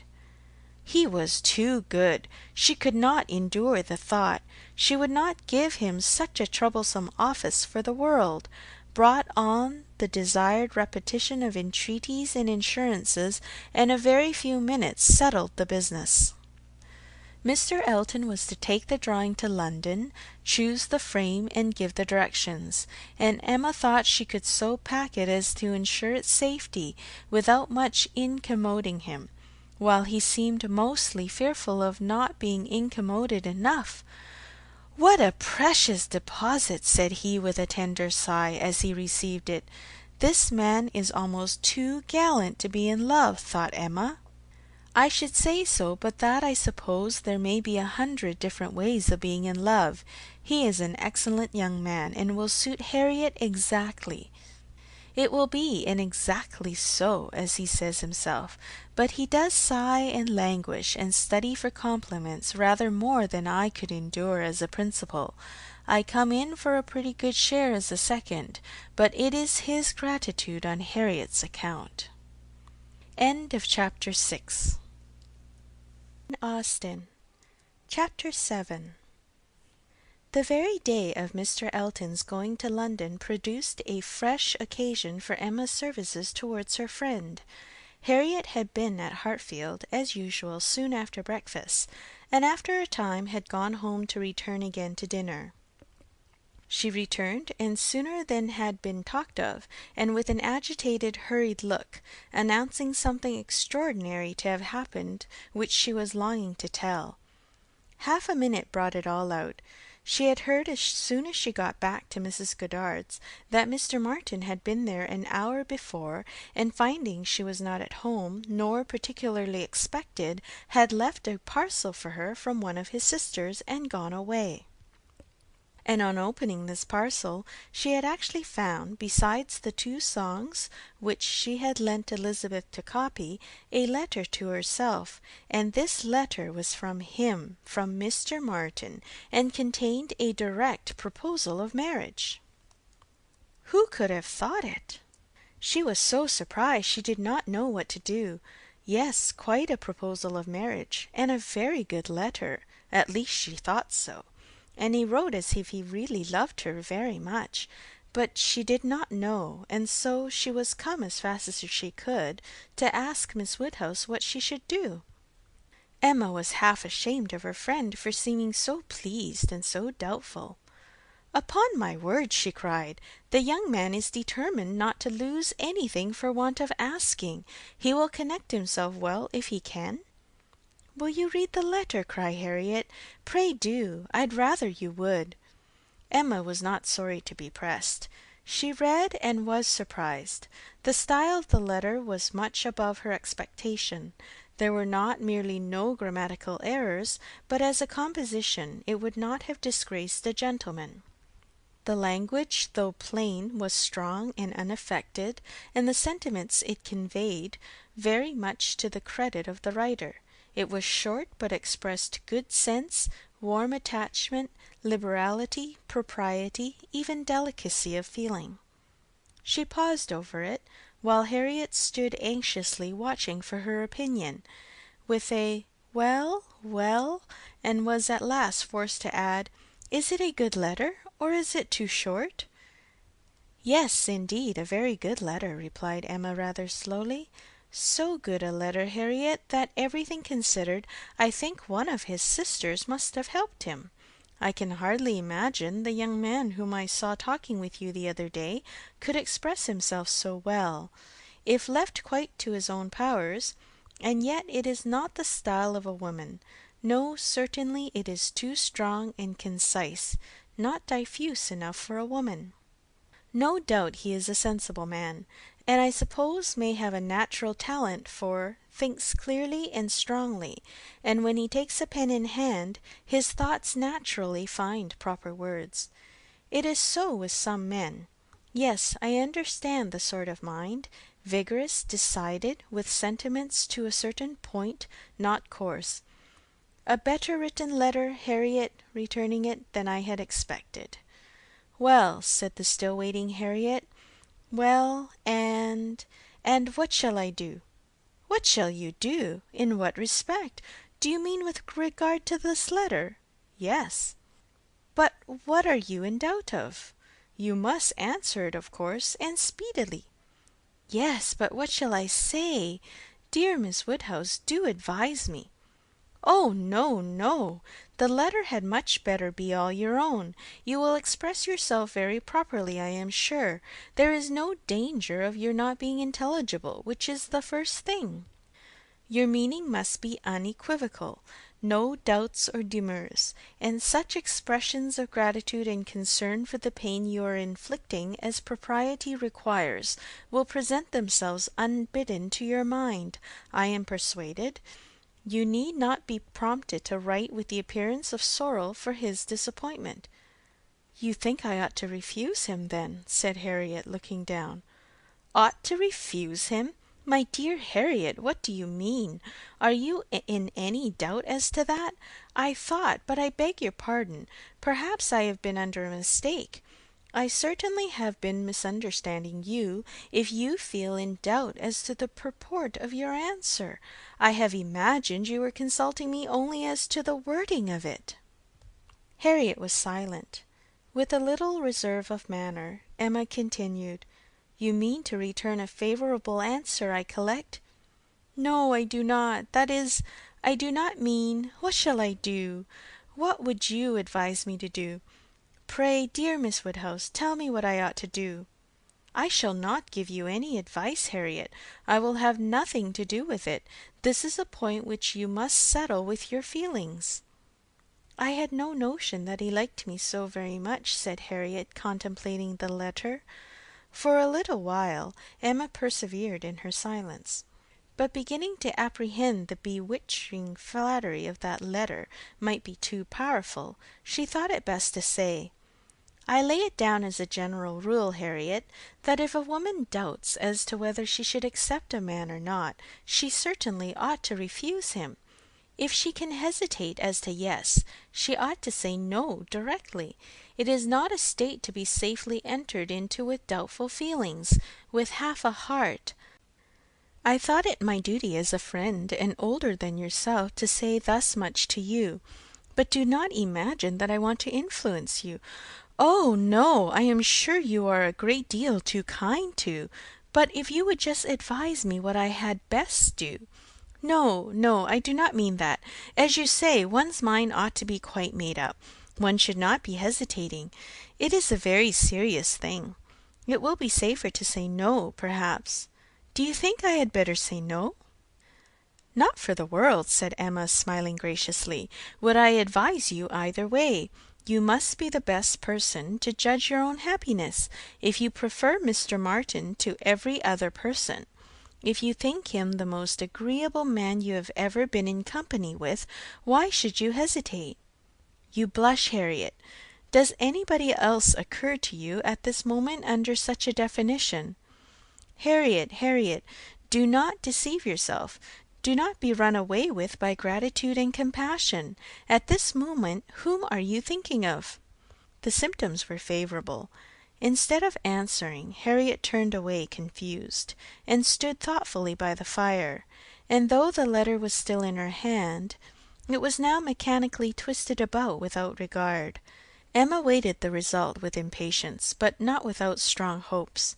At last, with some hesitation, Harriet said, "Miss Woodhouse, as you will not give me your opinion, I must do as well as I can by myself, and I have now quite determined, and really almost made up my mind to refuse Mr. Martin. Do you think I am right?" "Perfectly, perfectly right, my dearest Harriet. You are doing just what you ought. While you were at all in suspense, I kept my feelings to myself, but now that you are so completely decided, I have no hesitation in approving. Dear Harriet, I give myself joy of this. It would have grieved me to lose your acquaintance, which must have been the consequence of your marrying Mr. Martin. While you were in the smallest degree wavering, I said nothing about it because I would not influence, but it would have been the loss of a friend to me. I could not have visited Mrs. Robert Martin of Abbey Mill Farm. Now I am secure of you forever." Harriet had not surmised her own danger, but the idea of it struck her forcibly. "You could not have visited me!" she cried, looking aghast. "No, to be sure you could not. But I never thought of that before. That would have been too dreadful." "What an escape!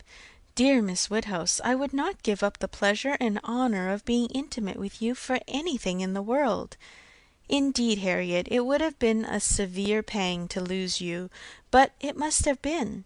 You would have thrown yourself out of all good society. I must have given you up. Dear me, how should I ever have borne it? It would have killed me never to come to Hartfield any more.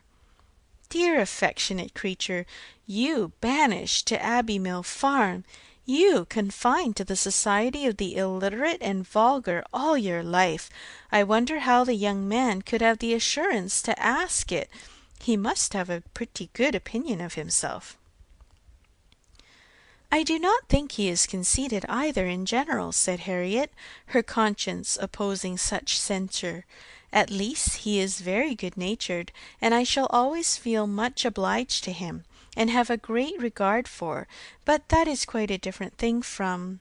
And you know, though he may like me, it does not follow that I should, and certainly I must confess that since my visiting here I have seen people, and if one comes to compare them, persons and manners, there is no comparison at all, one is so very handsome and agreeable. However, I do really think Mr. Martin is a very amiable young man, and have a great opinion of him, and his being so attached to me, and his writing such a letter. But as to leaving you, it is what I would not do upon any consideration." Thank you, my own sweet little friend. We will not be parted. A woman is not to marry a man merely because she is asked, or because he is attached to her, and can write a tolerable letter. Oh no, and it is but a short letter too." Emma felt the bad taste of her friend, but let it pass with a very true, and it would be a small consolation to her, for the clownish manner which might be offending her every hour of the day, to know that her husband could write a good letter. "Oh yes, very. Nobody cares for a letter. The thing is, to be always happy with pleasant companions. I am quite determined to refuse him. But how shall I do? What shall I say?" Emma assured her there would be no difficulty in the answer, and advised its being written directly, which was agreed to in the hope of her assistance. And though Emma continued to protest against any assistance being wanted, it was in fact given in the formation of every sentence. The looking over his letter again, in replying to it, had such a softening tendency, that it was particularly necessary to brace her up with a few decisive expressions, and she was so very much concerned at the idea of making him unhappy, and the thought so much of what his mother and sisters would think and say, and was so anxious that they should not fancy her ungrateful, that Emma believed if the young man had come in her way at that moment, he would have been accepted after all. This letter, however, was written and sealed and sent. The business was finished and Harriet safe. She was rather low all the evening, but Emma could allow her amiable regrets, and sometimes relieved them by speaking of her own affection, sometimes by bringing forward the idea of Mr. Elton. "I shall never be invited to Abbey Mill again," was said in rather a sorrowful tone. "Nor if you were, could I ever bear to part with you, my Harriet. You are a great deal too necessary at Hartfield to be spared to Abbey Mill, and I am sure I should never want to go there, for I am never happy but at Hartfield." Some time afterwards it was. I think Mrs. Goddard would be very much surprised if she knew what had happened. I am sure Miss Nash would, for Miss Nash thinks her own sister very well married, and it is only a linen draper. One should be sorry to see greater pride or refinement in the teacher of a school, Harriet. I dare say Miss Nash would envy you such an opportunity of being married.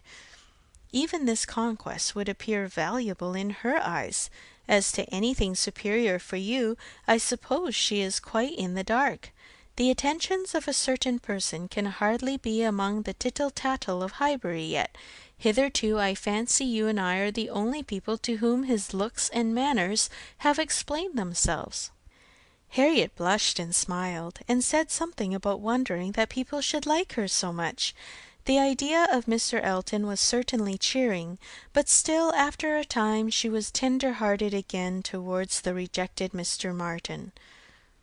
"Now he has got my letter," said she softly. "I wonder what they are all doing, whether his sisters know. If he is unhappy, they will be unhappy too. I hope he will not mind it so very much." "Let us think of those among our absent friends who are more cheerfully employed," cried Emma. "At this moment, perhaps, Mr. Elton is showing your picture to his mother and sisters, telling how much more beautiful is the original, and after being asked for it 5 or 6 times, allowing them to hear your name, your own dear name." "My picture? But he has left my picture in Bond Street." "Has he so? Then I know nothing of Mr. Elton. No, my dear little modest Harriet, depend upon it the picture will not be in Bond Street till just before he mounts his horse to-morrow. It is his companion all this evening, his solace, his delight. It opens his designs to his family, it introduces you among them, it diffuses through the party those pleasantest feelings of our nature, eager curiosity and warm prepossession. How cheerful, how animated, how suspicious, how busy their imaginations all are!" Harriet smiled again, and her smiles grew stronger. Chapter 8. Harriet slept at Hartfield that night. For some weeks past she had been spending more than half her time there, and gradually getting to have a bedroom appropriated to herself. And Emma judged it best in every respect, safest and kindest, to keep her with them as much as possible just at present.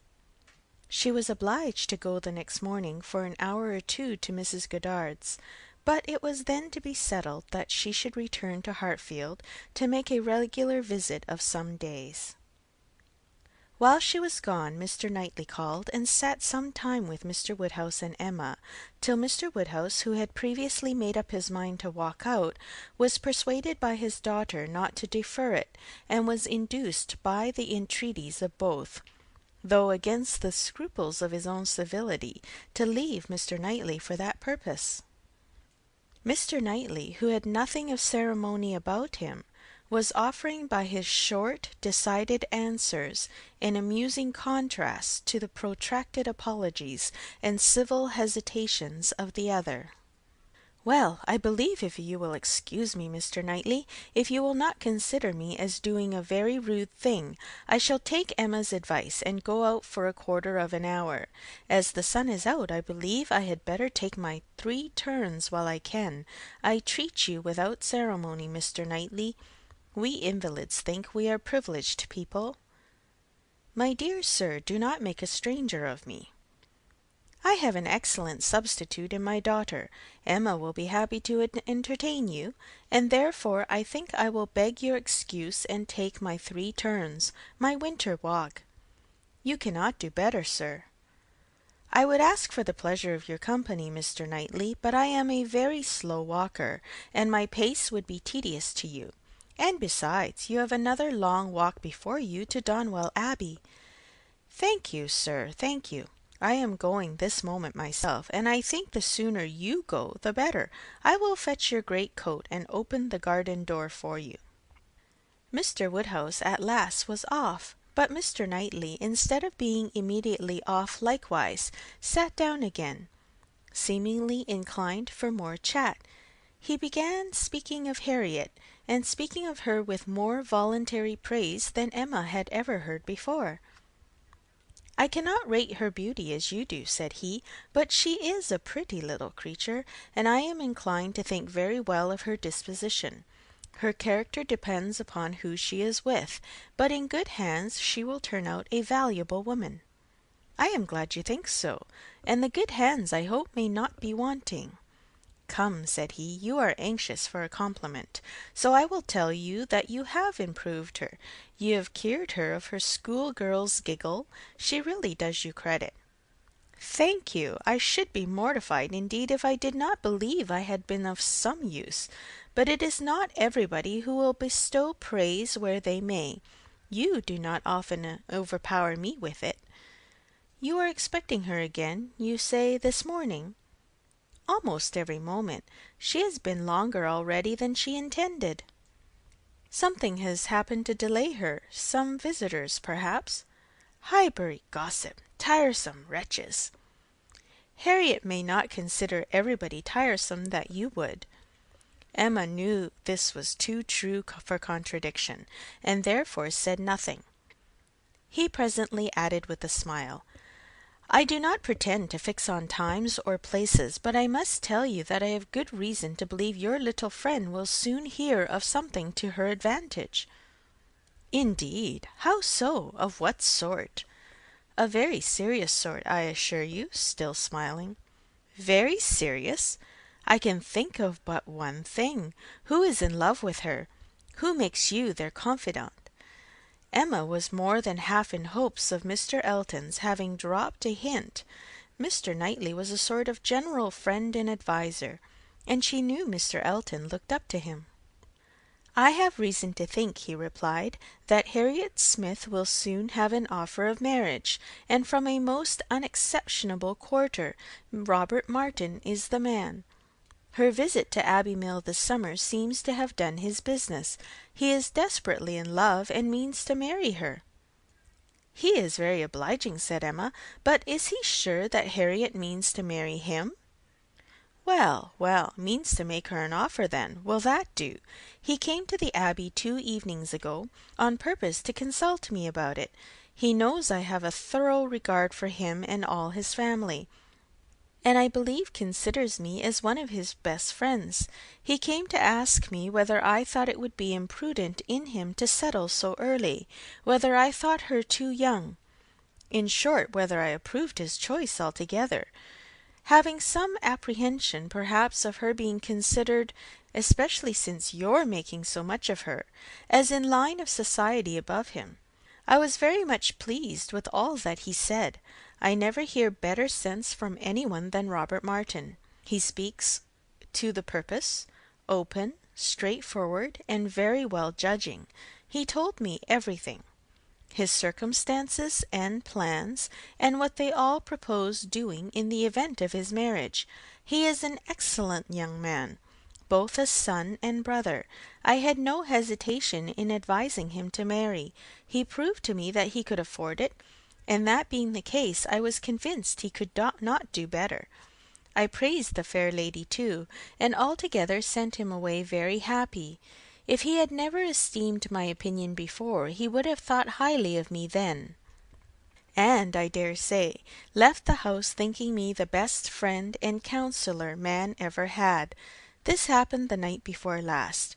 Now, as we may fairly suppose, he would not allow much time to pass before he spoke to the lady, and as he does not appear to have spoken yesterday, it is not unlikely that he should be at Mrs. Goddard's to-day, and she may be detained by a visitor without thinking him at all a tiresome wretch.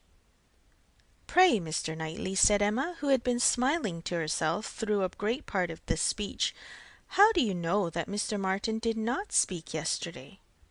Certainly, replied he, surprised, I do not absolutely know it, but it may be inferred. Was she not the whole day with you?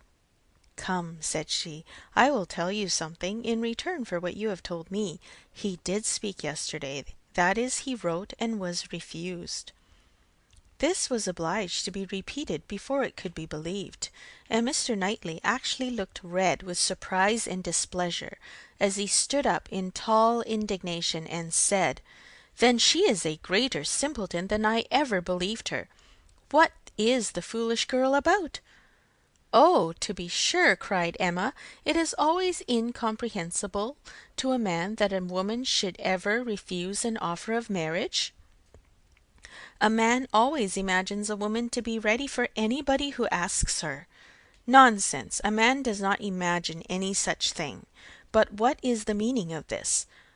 Harriet Smith refuse Robert Martin? Madness, if it is so, but I hope you are mistaken. I saw her answer. Nothing could be clearer. You saw her answer? You wrote her answer, too. Emma, this is your doing. You persuaded her to refuse him.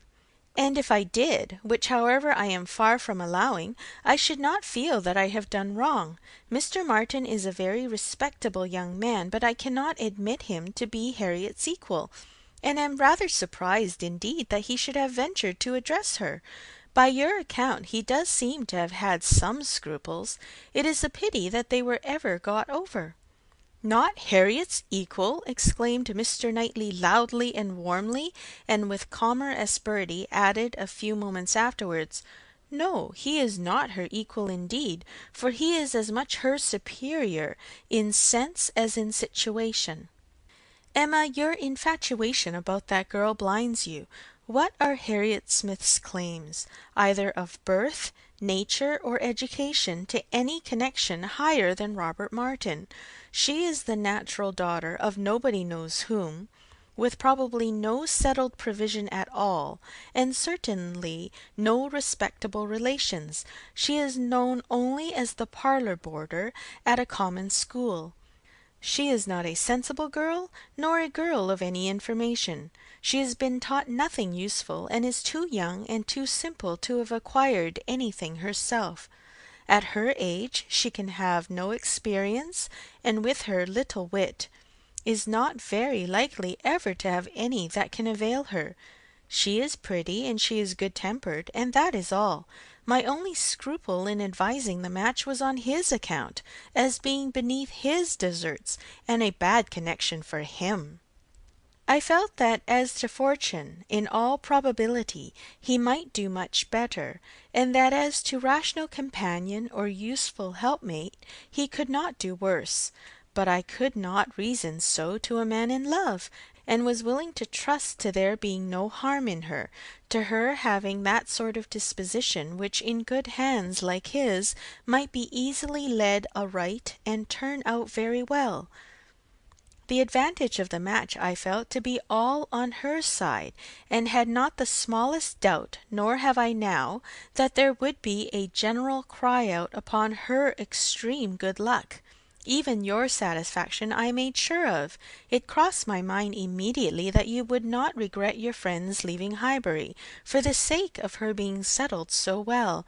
I remember saying to myself, even Emma, with all her partiality for Harriet, will think this is a good match. I cannot help wondering at your knowing so little of Emma as to say any such thing. What! Think a farmer! And with all his sense and all his merit, Mr. Martin is nothing more, a good match for my intimate friend, not regret her leaving Highbury for the sake of marrying a man whom I could never admit as an acquaintance of my own? I wonder you should think it possible for me to have such feelings. I assure you mine are very different. I must think your statement by no means fair. You are not just to Harriet's claims. They would be estimated very differently by others as well as myself. Mr. Martin may be the richest of the two, but he is undoubtedly her inferior as to rank in society. The sphere in which she moves is much above his. It would be a degradation to illegitimacy and ignorance, to be married to a respectable, intelligent gentleman farmer. As to the circumstances of her birth, though in a legal sense she may be called nobody, it will not hold in common sense. She is not to pay for the offence of others, by being held below the level of those with whom she is brought up. There can scarcely be a doubt that her father is a gentleman, and a gentleman of fortune. Her allowance is very liberal. Nothing has ever been grudged for her improvement or comfort. That she is a gentleman's daughter is indubitable to me. That she associates with gentleman's daughter, no one, I apprehend, will deny. She is superior to Mr. Robert Martin. Whoever might be her parents, said Mr. Knightley, whoever may have had the charge of her, it does not appear to have been any part of their plan to introduce her into what you would call good society. After receiving a very indifferent education, she is left in Mrs. Goddard's hands to shift as she can, to move in short in Mrs. Goddard's line, to have Mrs. Goddard's acquaintance. Her friends evidently thought this good enough for her, and it was good enough. She desired nothing better herself. Till you chose to turn her into a friend, her mind had no distaste for her own set, nor any ambition beyond it. She was as happy as possible with the Martins in the summer. She had no sense of superiority then. If she has it now, you have given it. You have been no friend to Harriet Smith, Emma. Robert Martin would never have proceeded so far if he had not felt persuaded of her not being disinclined to him. I know him well.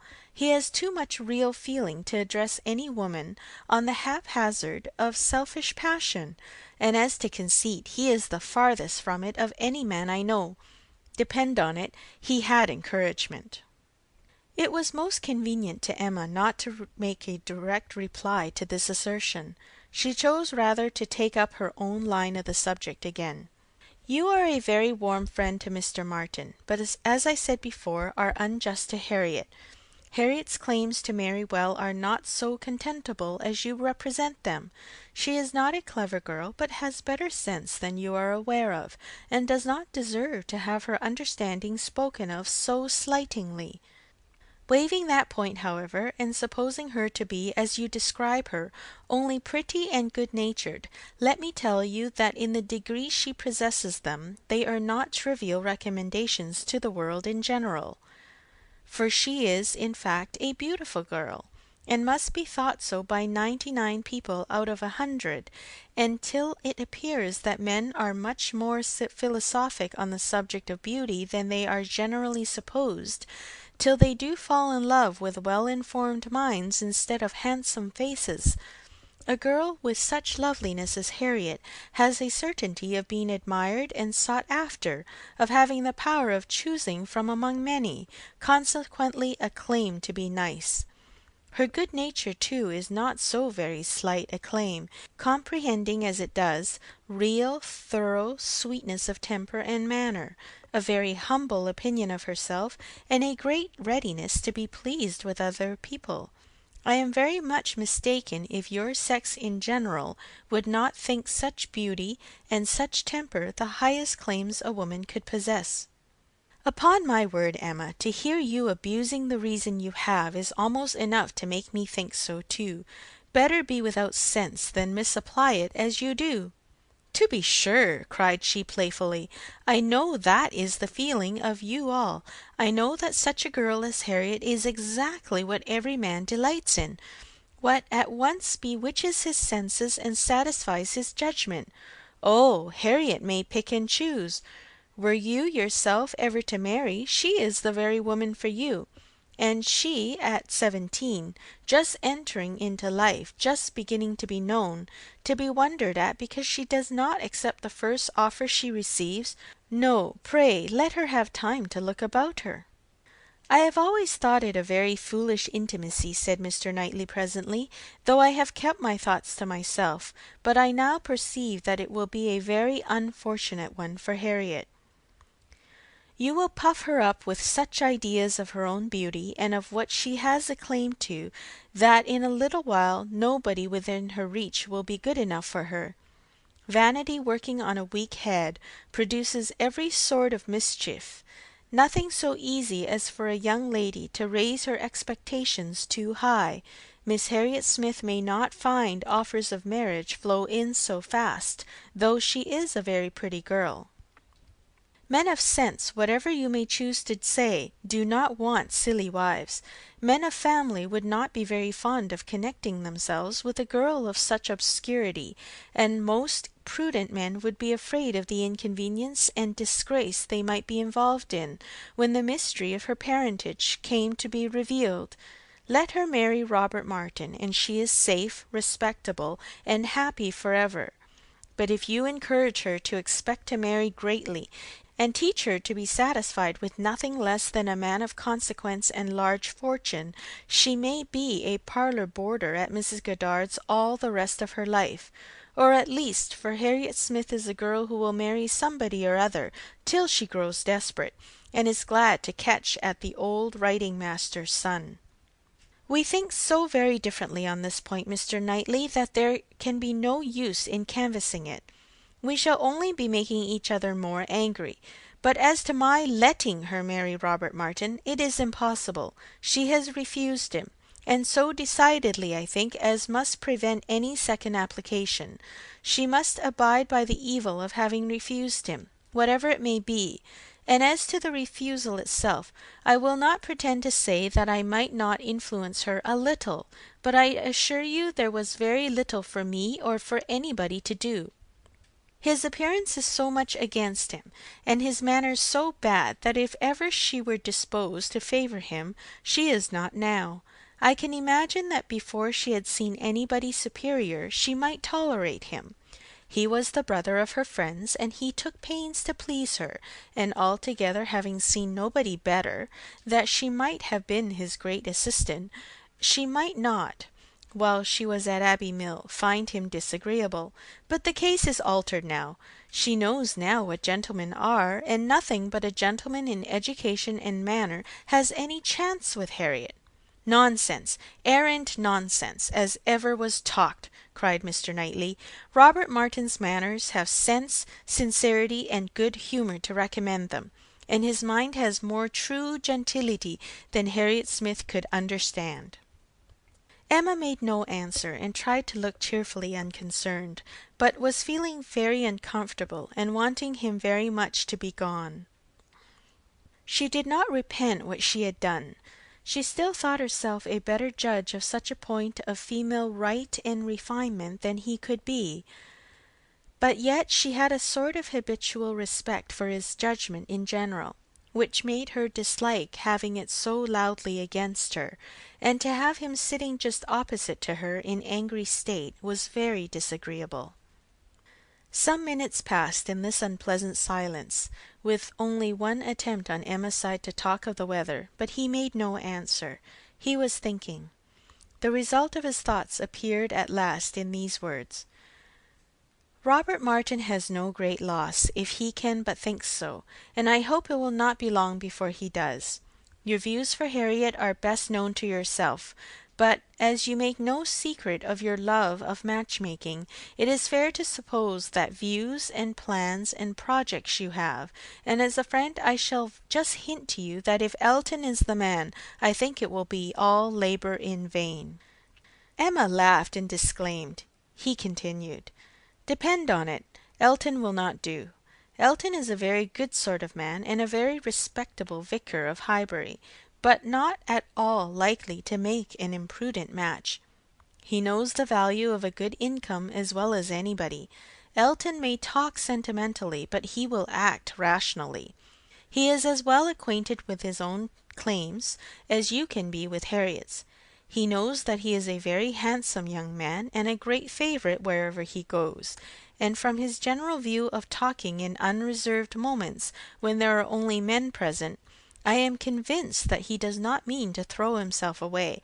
I have heard him speak with great animation of a large family of young ladies that his sisters are intimate with, who have all £20,000 apiece." "I am very much obliged to you," said Emma, laughing again. "If I had set my heart on Mr. Elton's marrying Harriet, it would have been very kind to open my eyes, but at present I only want to keep Harriet to myself. I have done with match-making, indeed. I could never hope to equal my own doings at Randalls. I shall leave off while I am well." "Good morning to you," said he, rising and walking off abruptly. He was very much vexed. He felt the disappointment of the young man, and was mortified to have been the means of promoting it by the sanction he had given, and the part which he was persuaded Emma had taken in the affair was provoking him exceedingly.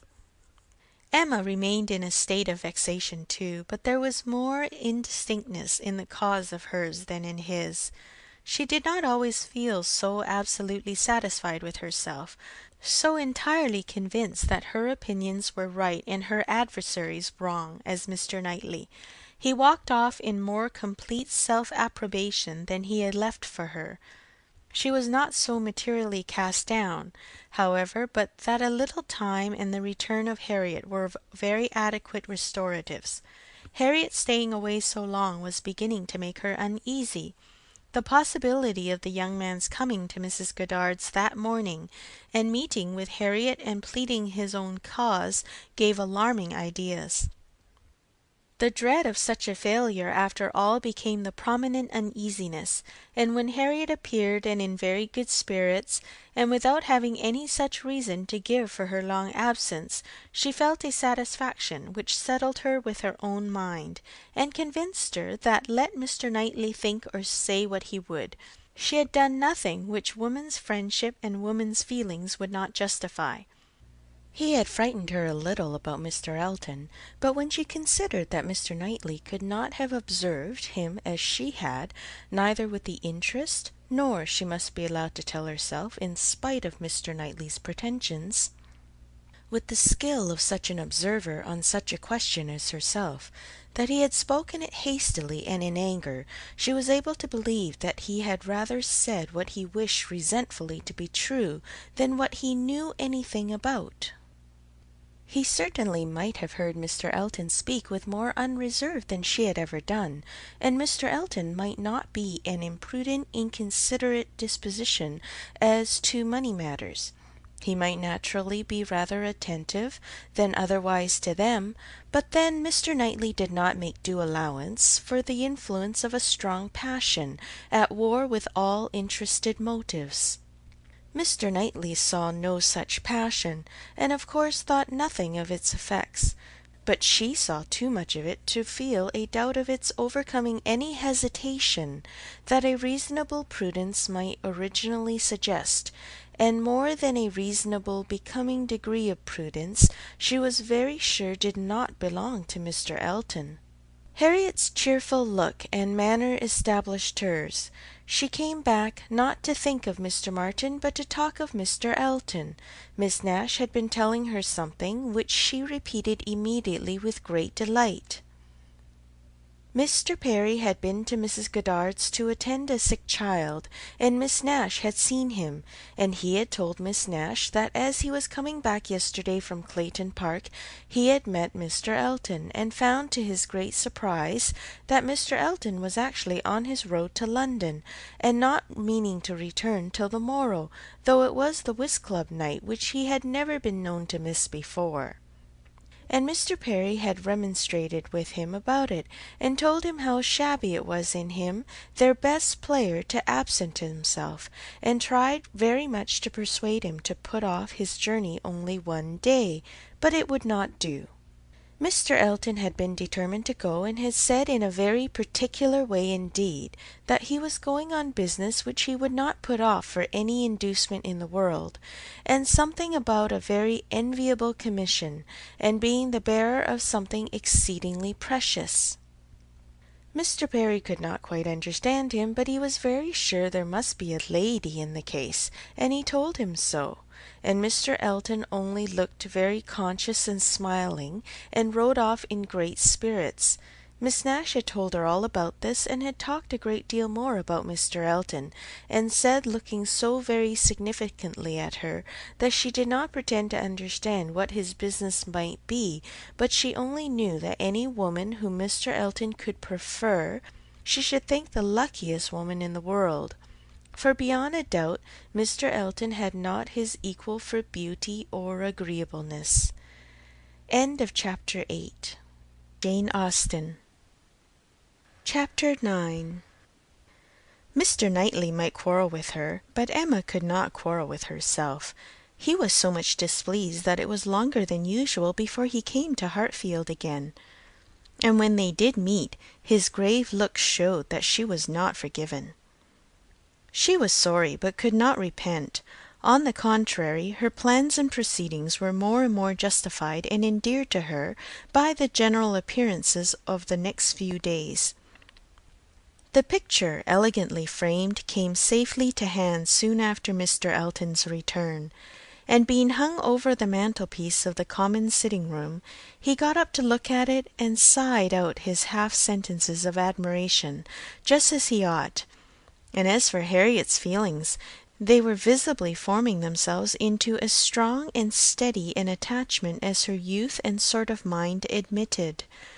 Emma was soon perfectly satisfied of Mr. Martin's being no otherwise remembered than as he furnished a contrast with Mr. Elton, of the utmost advantage to the latter.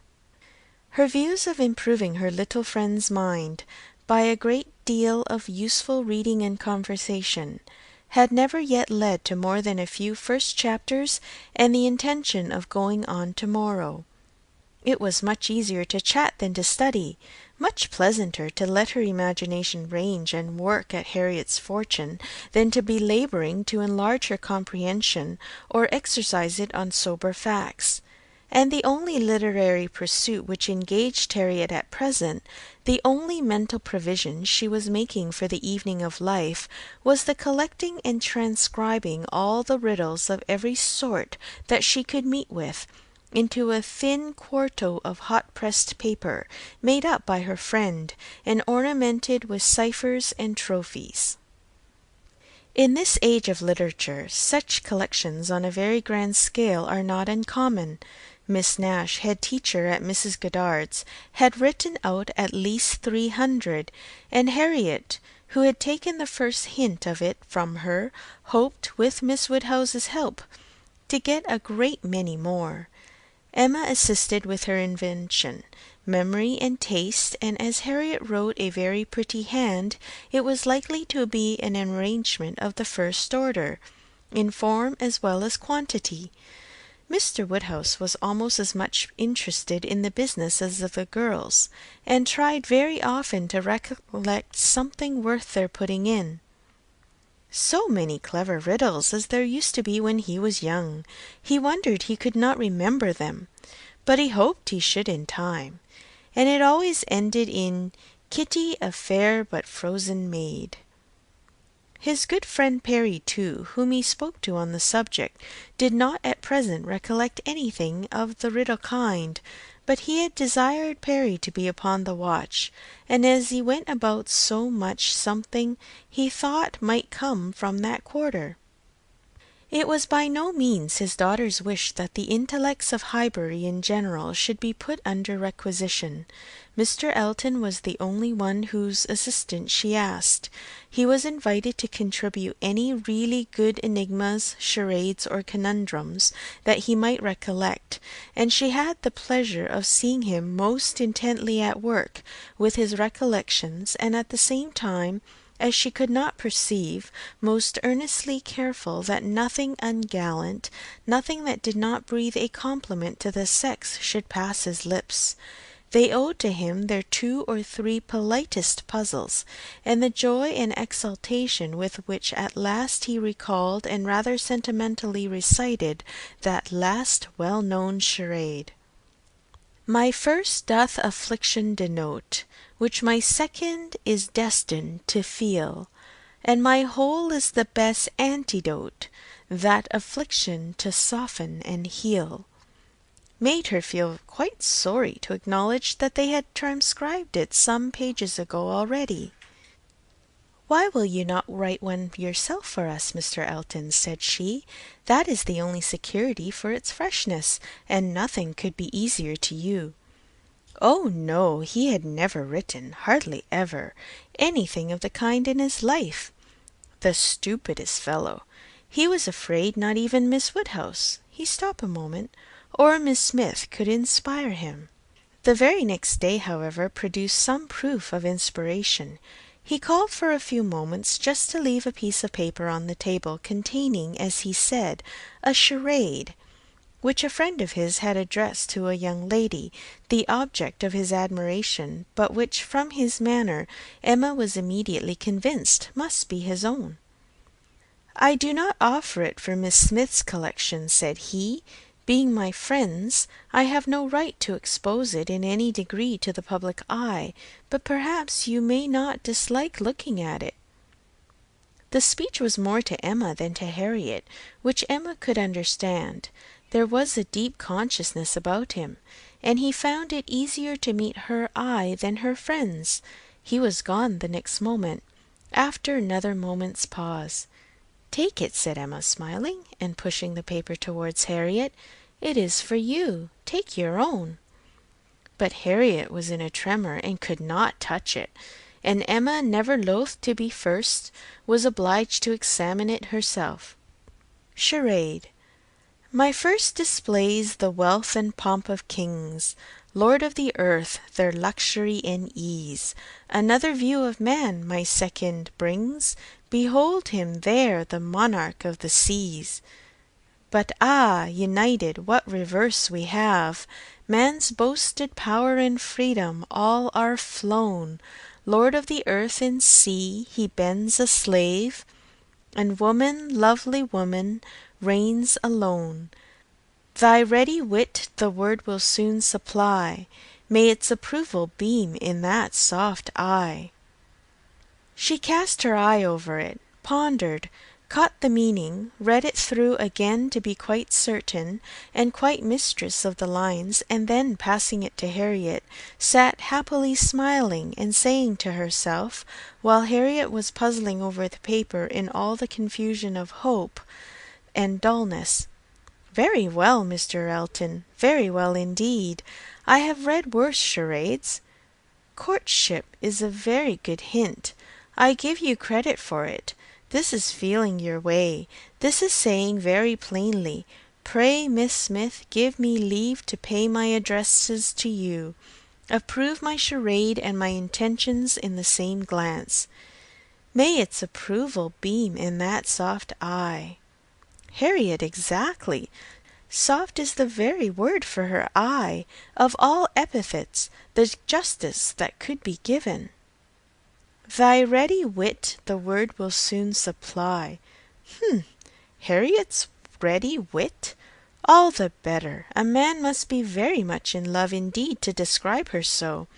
Ah, Mr. Knightley, I wish you had the benefit of this. I think this would convince you. For once in your life you would be obliged to own yourself mistaken. An excellent charade indeed, and very much to the purpose.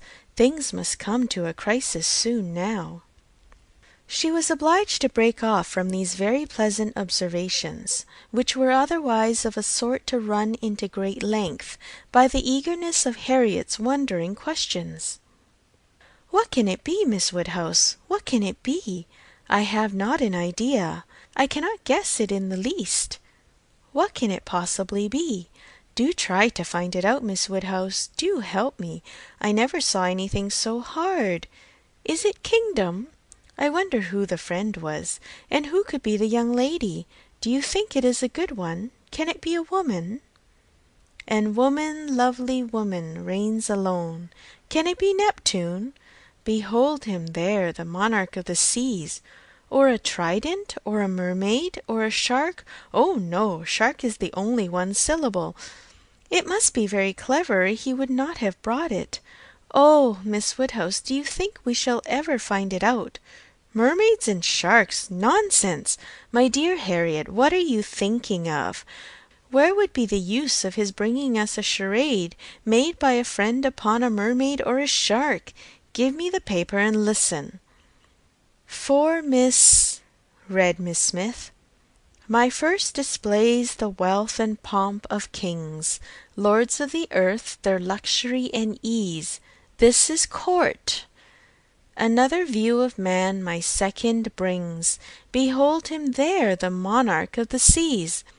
That is ship, plain as it can be. Now for the cream. But united, courtship, you know, what reverse we have. Man's boasted power and freedom all are flown. Lord of the earth and sea, he bends a slave, and woman, lovely woman, reigns alone. A very proper compliment, and then follows the application, which I think, my dear Harriet, you cannot find much difficulty in comprehending. Read it in comfort to yourself. There can be no doubt of its being written for you and to you." Harriet could not resist so delightful a persuasion. She read the concluding lines, and was all flutter and happiness. She could not speak, but she was not wanted to speak. It was enough for her to feel. Emma spoke to her. "There is so pointed and so particular a meaning in this compliment," said she, "that I cannot have a doubt as to Mr. Elton's intentions. You are his object, and you will soon receive the completest proof of it." I thought it must be so. I thought I could not be so deceived. But now it is clear. The state of his mind is as clear and decided as my wishes on the subject have been ever since I knew you. Yes, Harriet, just so long have I been wanting the very circumstance to happen what has happened. I could never tell whether an attachment between you and Mr. Elton were most desirable or most natural. Its probability and its eligibility have really so equalled each other.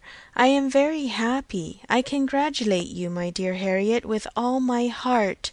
This is an attachment which a woman may well feel pride in creating. This is a connection which offers nothing but good. It will give you everything that you want: consideration, independence, a proper home. It will fix you in the centre of all your real friends, close to Hartfield and to me, and confirm our intimacy for ever. This, Harriet, is an alliance which can never raise a blush in either of us." "Dear Miss Woodhouse," and "dear Miss Woodhouse" was all that Harriet, with many tender embraces, could articulate at first, but when they did arrive at something more like conversation, it was sufficiently clear to her friend that she saw, felt, anticipated, and remembered just as she ought. Mr. Elton's superiority had very ample acknowledgment.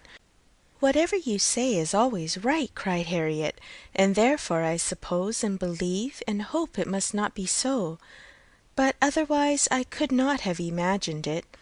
It is so much beyond anything I deserve. Mr. Elton, who might marry anybody. There cannot be two opinions about him. He is so very superior. Only think of those sweet verses. To Miss— Dear me, how clever! Could it be really meant for me? I cannot make a question or listen to a question about that. It is a certainty. Receive it on my judgment. It is a sort of prologue to the play, a motto to the chapter, and will be soon followed by the matter-of-fact prose. It is a sort of thing which nobody could have expected. I am sure a month ago I had no more idea myself. The strangest things do take place. When Miss Smiths and Mr. Eltons get acquainted, they do indeed, and really it is strange.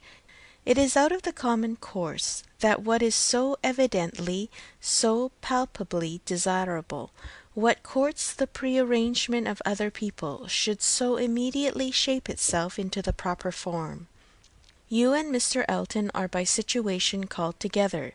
You belong to one another by every circumstance of your respective homes. Your marrying will be equal to the match at Randalls. There does seem to be a something in the air of Hartfield which gives love exactly the right direction and sends it into the very channel where it ought to flow. The course of true love never did run smooth. A Hartfield edition of Shakespeare would have a long note on that passage. That Mr. Elton should really be in love with me of all people, who did not know him to speak him at Michaelmas, and he the very handsomest man that ever was, and a man that everybody looks up to, quite like Mr. Knightley. His company so sought after that everybody says he need not eat a single meal by himself if he does not choose it, that he has more invitations than there are days in the week, and so excellent in the church. Miss Nash has put down all the texts he has ever preached from since he first came to Highbury. Dear me! When I look back to the first time I saw him, how little did I think! The two abbots and I ran into the front room and peeped through the blind when we heard he was going by, and Miss Nash came and scolded us away, and stayed to look through herself. However, she called me back presently and let me look too, which was very good-natured, and how beautiful we thought he looked! He was arm in arm with Mr. Cole. This is an alliance which whatever your friends may be, must be agreeable to them, provided at least they have common sense. And we are not to be addressing our conduct to fools. If they are anxious to see you happily married, here is a man whose amiable character gives every assurance of it. If they wish to have you settled in the same country and circle which they have chosen to place you in, here it will be accomplished, and if their only object is that you should in the common phrase be well married, here is the comfortable fortune, the respectful establishment, the rise in the world which must satisfy them.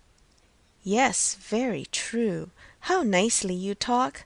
I love to hear you. You understand everything. You and Mr. Elton are one as clever as the other.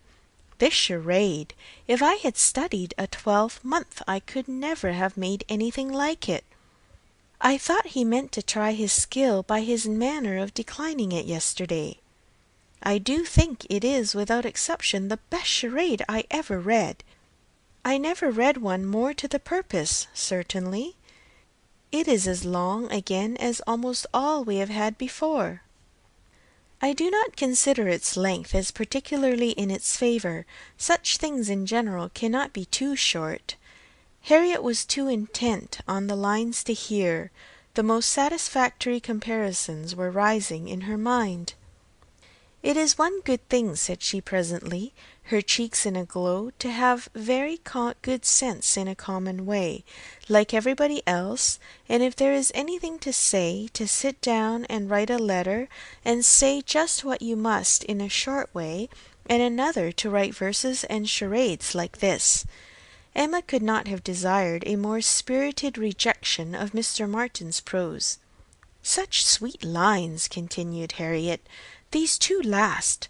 But how shall I ever be able to return the paper, or say I have found it out? Oh, Miss Woodhouse, what can we do about that?" "Leave it to me. You do nothing. He will be here this evening, I dare say, and then I will give it back, and some nonsense or other shall pass between us, and you shall not be committed. Your soft eyes shall choose their own time for beaming. Trust to me." "Oh, Miss Woodhouse, what a pity that I must not write this beautiful charade into my book! I am sure I have not got one half so good. Leave out the two last lines, and there is no reason why you should not write it into your book. Oh, but those two lines are—" "The best of all, granted. For private enjoyment, and for private enjoyment keep them. They are not at all the less written, you know, because you divide them. The couplet does not cease to be, nor does its meaning change, but take it away and all appropriation ceases, and a very pretty gallant charade remains, fit for any collection. Depend upon it, he would not like to have the charade slighted, much better than his passion. A poet in love must be encouraged in both capacities, or neither. Give me the book, I shall write it down, and then there can be no possible reflection on you." Harriet submitted, though her mind could hardly separate the parts, so as to feel quite sure that her friend were not writing down a declaration of love. It seemed too precious an offering for any degree of publicity. "I shall never let that book go out of my hands," said she. "Very well," replied Emma, "a most natural feeling, and the longer it lasts the better I shall be pleased. But here is my father coming. You will not object to my reading the charade to him. It will be giving him so much pleasure.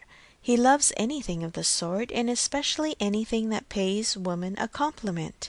He has the tenderest spirit of gallantry towards us all. You must let me read it to him." Harriet looked grave. My dear Harriet, you must not refine too much upon this charade. You will betray your feelings improperly if you are too conscious and too quick, and appear to affix more meaning, or even quite all the meaning which may be affixed to it. Do not be overpowered by such a little tribute of admiration. If he had been anxious for secrecy, he would not have left the paper while I was by, but he rather pushed it towards me than towards you. Do not let us be too solemn on the business. He has encouragement enough to proceed without our sighing out our souls over the charade. Oh, no, I hope I shall not be ridiculous about it. Do as you please. Mr. Woodhouse came in, and very soon led to the subject again, by the recurrence of his very frequent inquiry of, "Well, my dears, how does your book go on? Have you got anything fresh?" "Yes, papa, we have something to read you, something quite fresh. A piece of paper was found on the table this morning, dropped, we suppose, by a fairy, containing a very pretty charade, and we have just copied it in."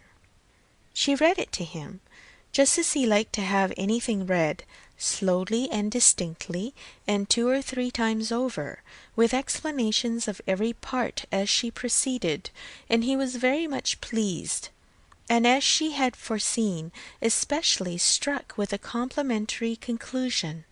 "Ay, that's very just indeed. That's very properly said. Very true. Woman, lovely woman. It is such a pretty charade, my dear, that I can easily guess what fairy brought it. Nobody could have written so prettily but you, Emma." Emma only nodded and smiled. After a little thinking and a very tender sigh, he added, "Ah, it is no difficulty to see who you take after. Your dear mother was so clever at all those things. If I had but her memory! But I can remember nothing, not even the particular riddle which you have heard me mention. I can only recollect the first stanza, and there are several. Kitty, a fair but frozen maid, kindled a flame I yet deplore. The hoodwinked boy I called to aid, though of his near approach afraid, so fatal to my suit before. And that is all that I can recollect of it, but it is very clever all the way through. But I think, my dear, you said you had got it. Yes, papa, it is written out in our second page. We copied it from the elegant extracts. It is Garrick's, you know. Ay, very true. I wish I could recollect more of it. Kitty, a fair but frozen maid. The name makes me think of poor Isabella, for she was very near being christened Catherine, after her grandmother. I hope we shall have her here next week. Have you thought, my dear, where you shall put her, and what room there will be for the children? Oh, yes, she will have her own room, of course, the room she always has, and there is the nursery for the children, just as usual, you know. Why should there be any change? I do not know, my dear, but it is so long since she was here, not since last Easter, and then only for a few days. Mr. John Knightley's being a lawyer is very inconvenient. Poor Isabella! She is sadly taken away from us all, and how sorry she will be when she comes not to see Miss Taylor here. She will not be surprised, papa, at least. I do not know, my dear. I am sure I was very much surprised when I first heard she was going to be married. We must ask Mr. and Mrs. Weston to dine with us while Isabella is here. Yes, my dear, if there is time. But, in a very depressed tone, she is coming only for a week. There will not be time for anything. It is unfortunate that they cannot stay longer, but it seems a case of necessity. Mr. John Knightley must be in town again on the 28th, and we ought to be thankful, papa, that we are going to have the whole of the time they can give to the country, that 2 or 3 days are not to be taken out for the Abbey. Mr. Knightley promises to give up his claim this Christmas, though you know it is longer since they were with him than with us. It would be very hard indeed, my dear, if poor Isabella were to be anywhere but at Hartfield. Mr. Woodhouse could never allow for Mr. Knightley's claims on his brother, or anybody's claims on Isabella except his own. He sat musing a little while, and then said, "But I do not see why poor Isabella shall be obliged to go back so soon, though he does. I think, Emma, I shall try and persuade her to stay longer with us. She and the children might stay very well." "Ah, papa, that is what you never have been able to accomplish, and I do not think you ever will. Isabella cannot bear to stay behind her husband." This was too true for contradiction. Unwelcome as it was, Mr. Woodhouse could only give a submissive sigh, and as Emma saw his spirits affected by the idea of his daughter's attachment to her husband, she immediately led to such a branch of the subject as much raised them. "Harriet must give us as much of her company as she can while my brother and sister are here. I am sure she will be pleased with the children. We are very proud of the children, are we not, papa? I wonder which she will think the handsomest, Henry or John?" "Ay, I wonder which she will. Poor little dears, how glad they will be to come. They are very fond of being at Hartfield, Harriet." "I dare say they are, sir. I am sure I do not know who is not. Henry is a fine boy, but John is very like his mamma. Henry is the eldest. He is named after me, not after his father. John the second is named after his father. Some people are surprised, I believe, that the eldest was not, but Isabella would have him called Henry, which I thought very pretty of her. And he is a very clever boy indeed. They are all remarkably clever, and they have so many pretty ways. They will come and stand by my chair and say, 'Grandpapa, can you give me a bit of string?' And once Henry asked me for a knife, but I told him knives were only for grandpapas. I think their father is too rough with them very often." "He appears rough to you," said Emma, "because you are so very gentle yourself, but if you could compare him with other papas, you will not think him rough. He wishes his boys to be active and hardy, and if they misbehave, can give them a certain sharp word now and then. But he is an affectionate father. Certainly Mr. John Knightley is an affectionate father. The children are all fond of him. And then their uncle comes in and tosses them up to the ceiling in a very frightful way. But they like it, papa. There is nothing they like so much. It is such enjoyment to them that if their uncle did not lay down the rule of their taking turns, whichever began would never give way to the other. Well, I cannot understand it. That is the case with us all, papa. One half of the world cannot understand the pleasures of the other." Later in the morning, and just as the girls were going to separate in preparation for the regular 4 o'clock dinner, the hero of this charade walked in again. Harriet turned away, but Emma could receive him with the usual smile, and her quick eye soon discerned in his the consciousness of having made a push, of having thrown a die, and she imagined he was come to see whether he might turn up. His ostensible reason, however, was to ask whether Mr. Woodhouse's party could be made up in the evening without him, or whether he should be in the smallest degree necessary at Hartfield. If he were, everything else must give way. But otherwise his friend Cole had been saying so much about his dining with him, had made such a point of it, that he had promised him conditionally to come. Emma thanked him, but could not allow of his disappointing his friend on their account. Her father was sure of his rubber. He re-urged, she re-declined, and he seemed then about to make his bow, when taking the paper from the paper, she returned it. "Oh, here is the charade you were so obliging as to leave with us. Thank you for the sight of it. We admired it so much that I have ventured to write it into Miss Smith's collection. Your friend will not take it amiss, I hope. Of course I have not transcribed beyond the first 8 lines." Mr. Elton certainly did not very well know what to say.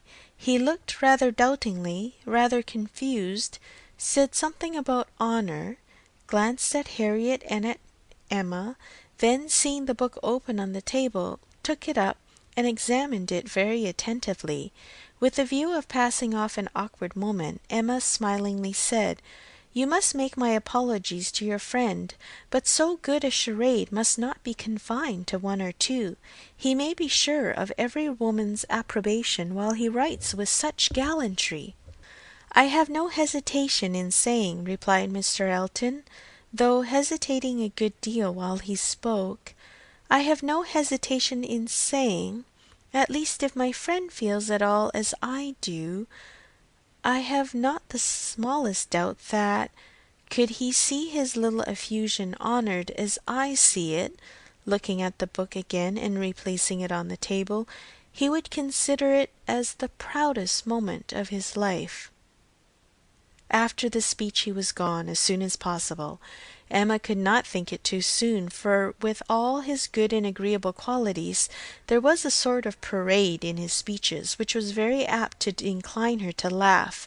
She ran away to indulge the inclination, leaving the tender and the sublime of pleasures to Harriet's share. Chapter 9. Austen. Chapter 10. Though now the middle of December, there had yet been no weather to prevent the young ladies from tolerably regular exercise, and on the morrow Emma had a charitable visit to pay to a poor sick family, who lived a little way out of Highbury.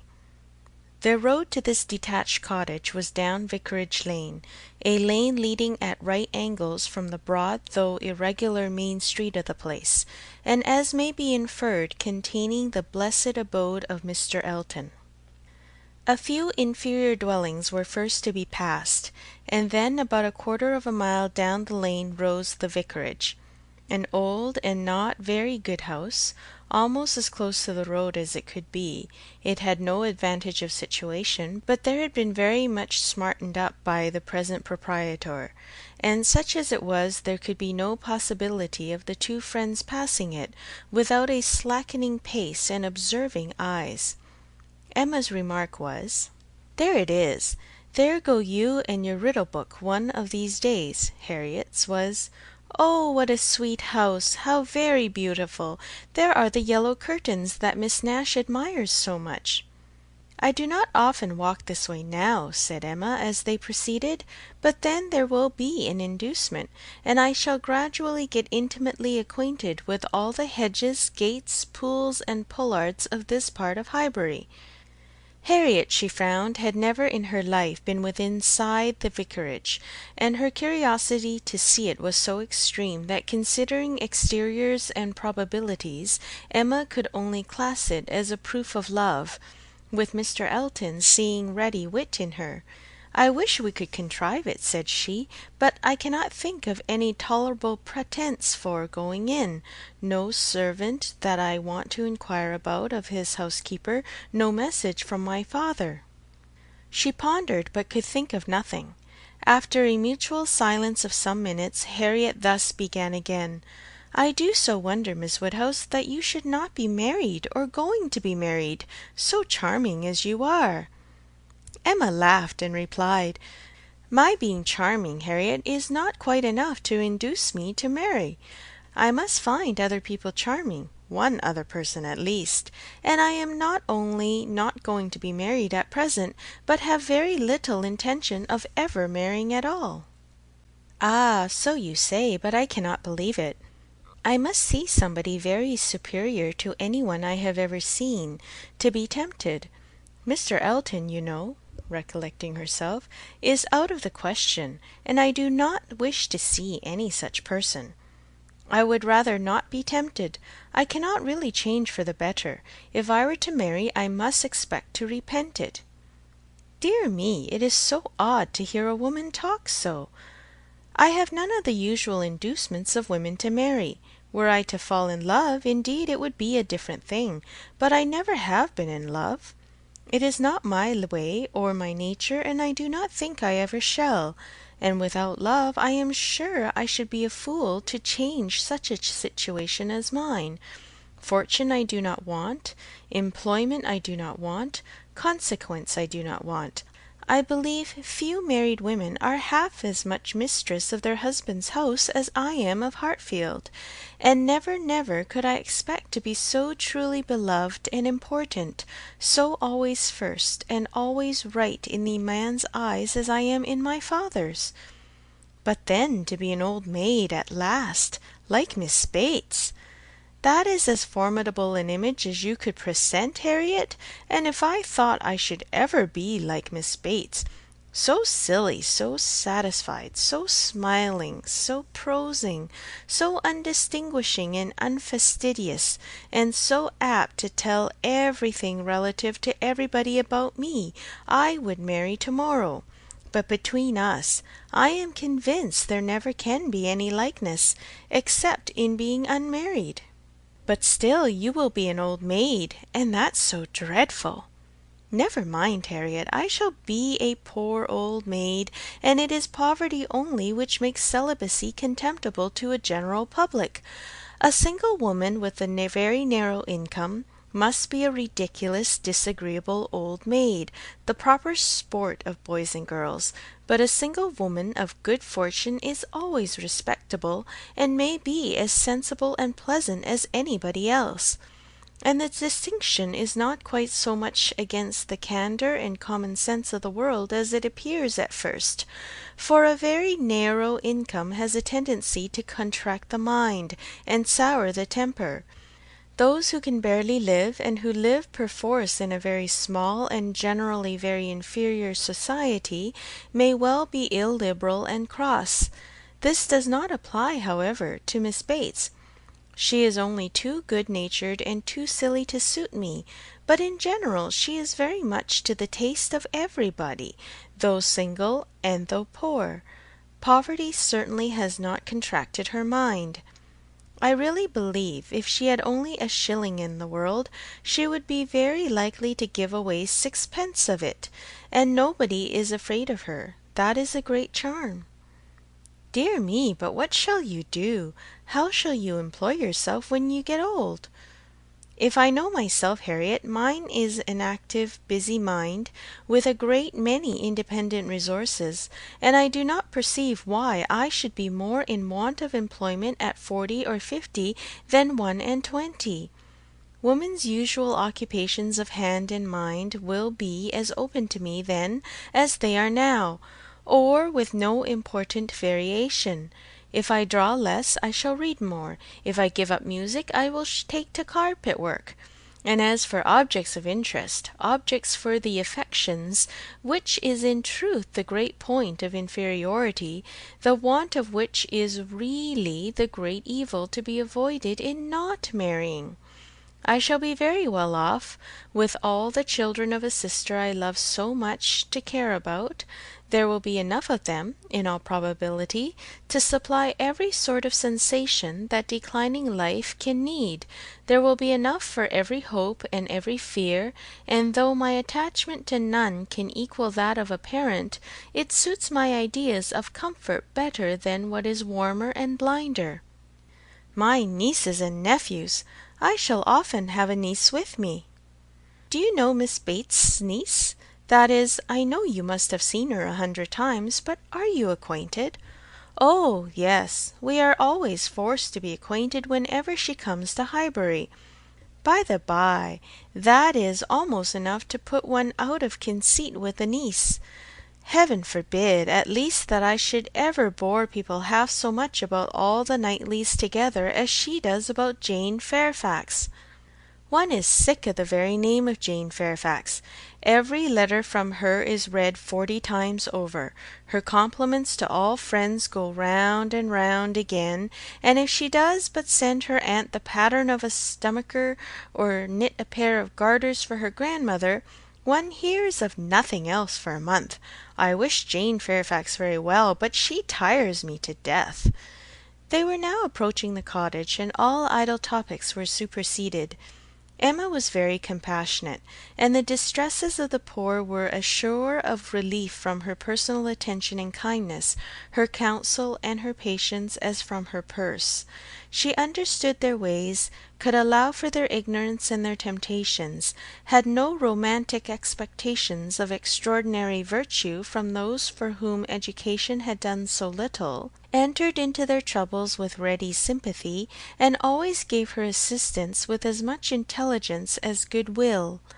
In the present instance it was sickness and poverty together which she came to visit, and after remaining there as long as she could give comfort or advice, she quitted the cottage with such an impression of the scene as made her say to Harriet as they walked away, "These are the sights, Harriet, to do one good. How trifling they make everything else appear! I feel now as if I could think of nothing but these poor creatures all the rest of the day. And yet who can say how soon it may all vanish from my mind?" "Very true," said Harriet. "Poor creatures! One can think of nothing else." "And really I do not think the impression will soon be over," said Emma, as she crossed the low hedge and tottering footstep which ended the narrow slippery path through the garden, and brought them into the lane again. "I do not think it will," stopping to look once more at all the outward wretchedness of the place, and recall the still greater within. "Oh dear no," said her companion. They walked on. The lane made a slight bend, and when that bend was passed, Mr. Elton was immediately in sight, and so near as to give Emma time only to say farther, "Ah, Harriet, here comes a very sudden trial of our stability in good thoughts. Well," smiling, "I hope it may be allowed that if compassion has produced exertion and relief to the sufferers, it has done all that is truly important. If we feel for the wretched enough to do all we can for them, the rest is empty sympathy, only distressing to ourselves." Harriet could just answer, "Oh dear, yes," before the gentlemen joined them. The wants and sufferings of the poor family, however, were the subject on meeting. He had been going to call on them. His visit he would now defer, but they had a very interesting parley about what could be done and should be done. Mr. Elton then turned back to accompany them. To fall in with each other on such an errand as this, thought Emma, to meet in a charitable scheme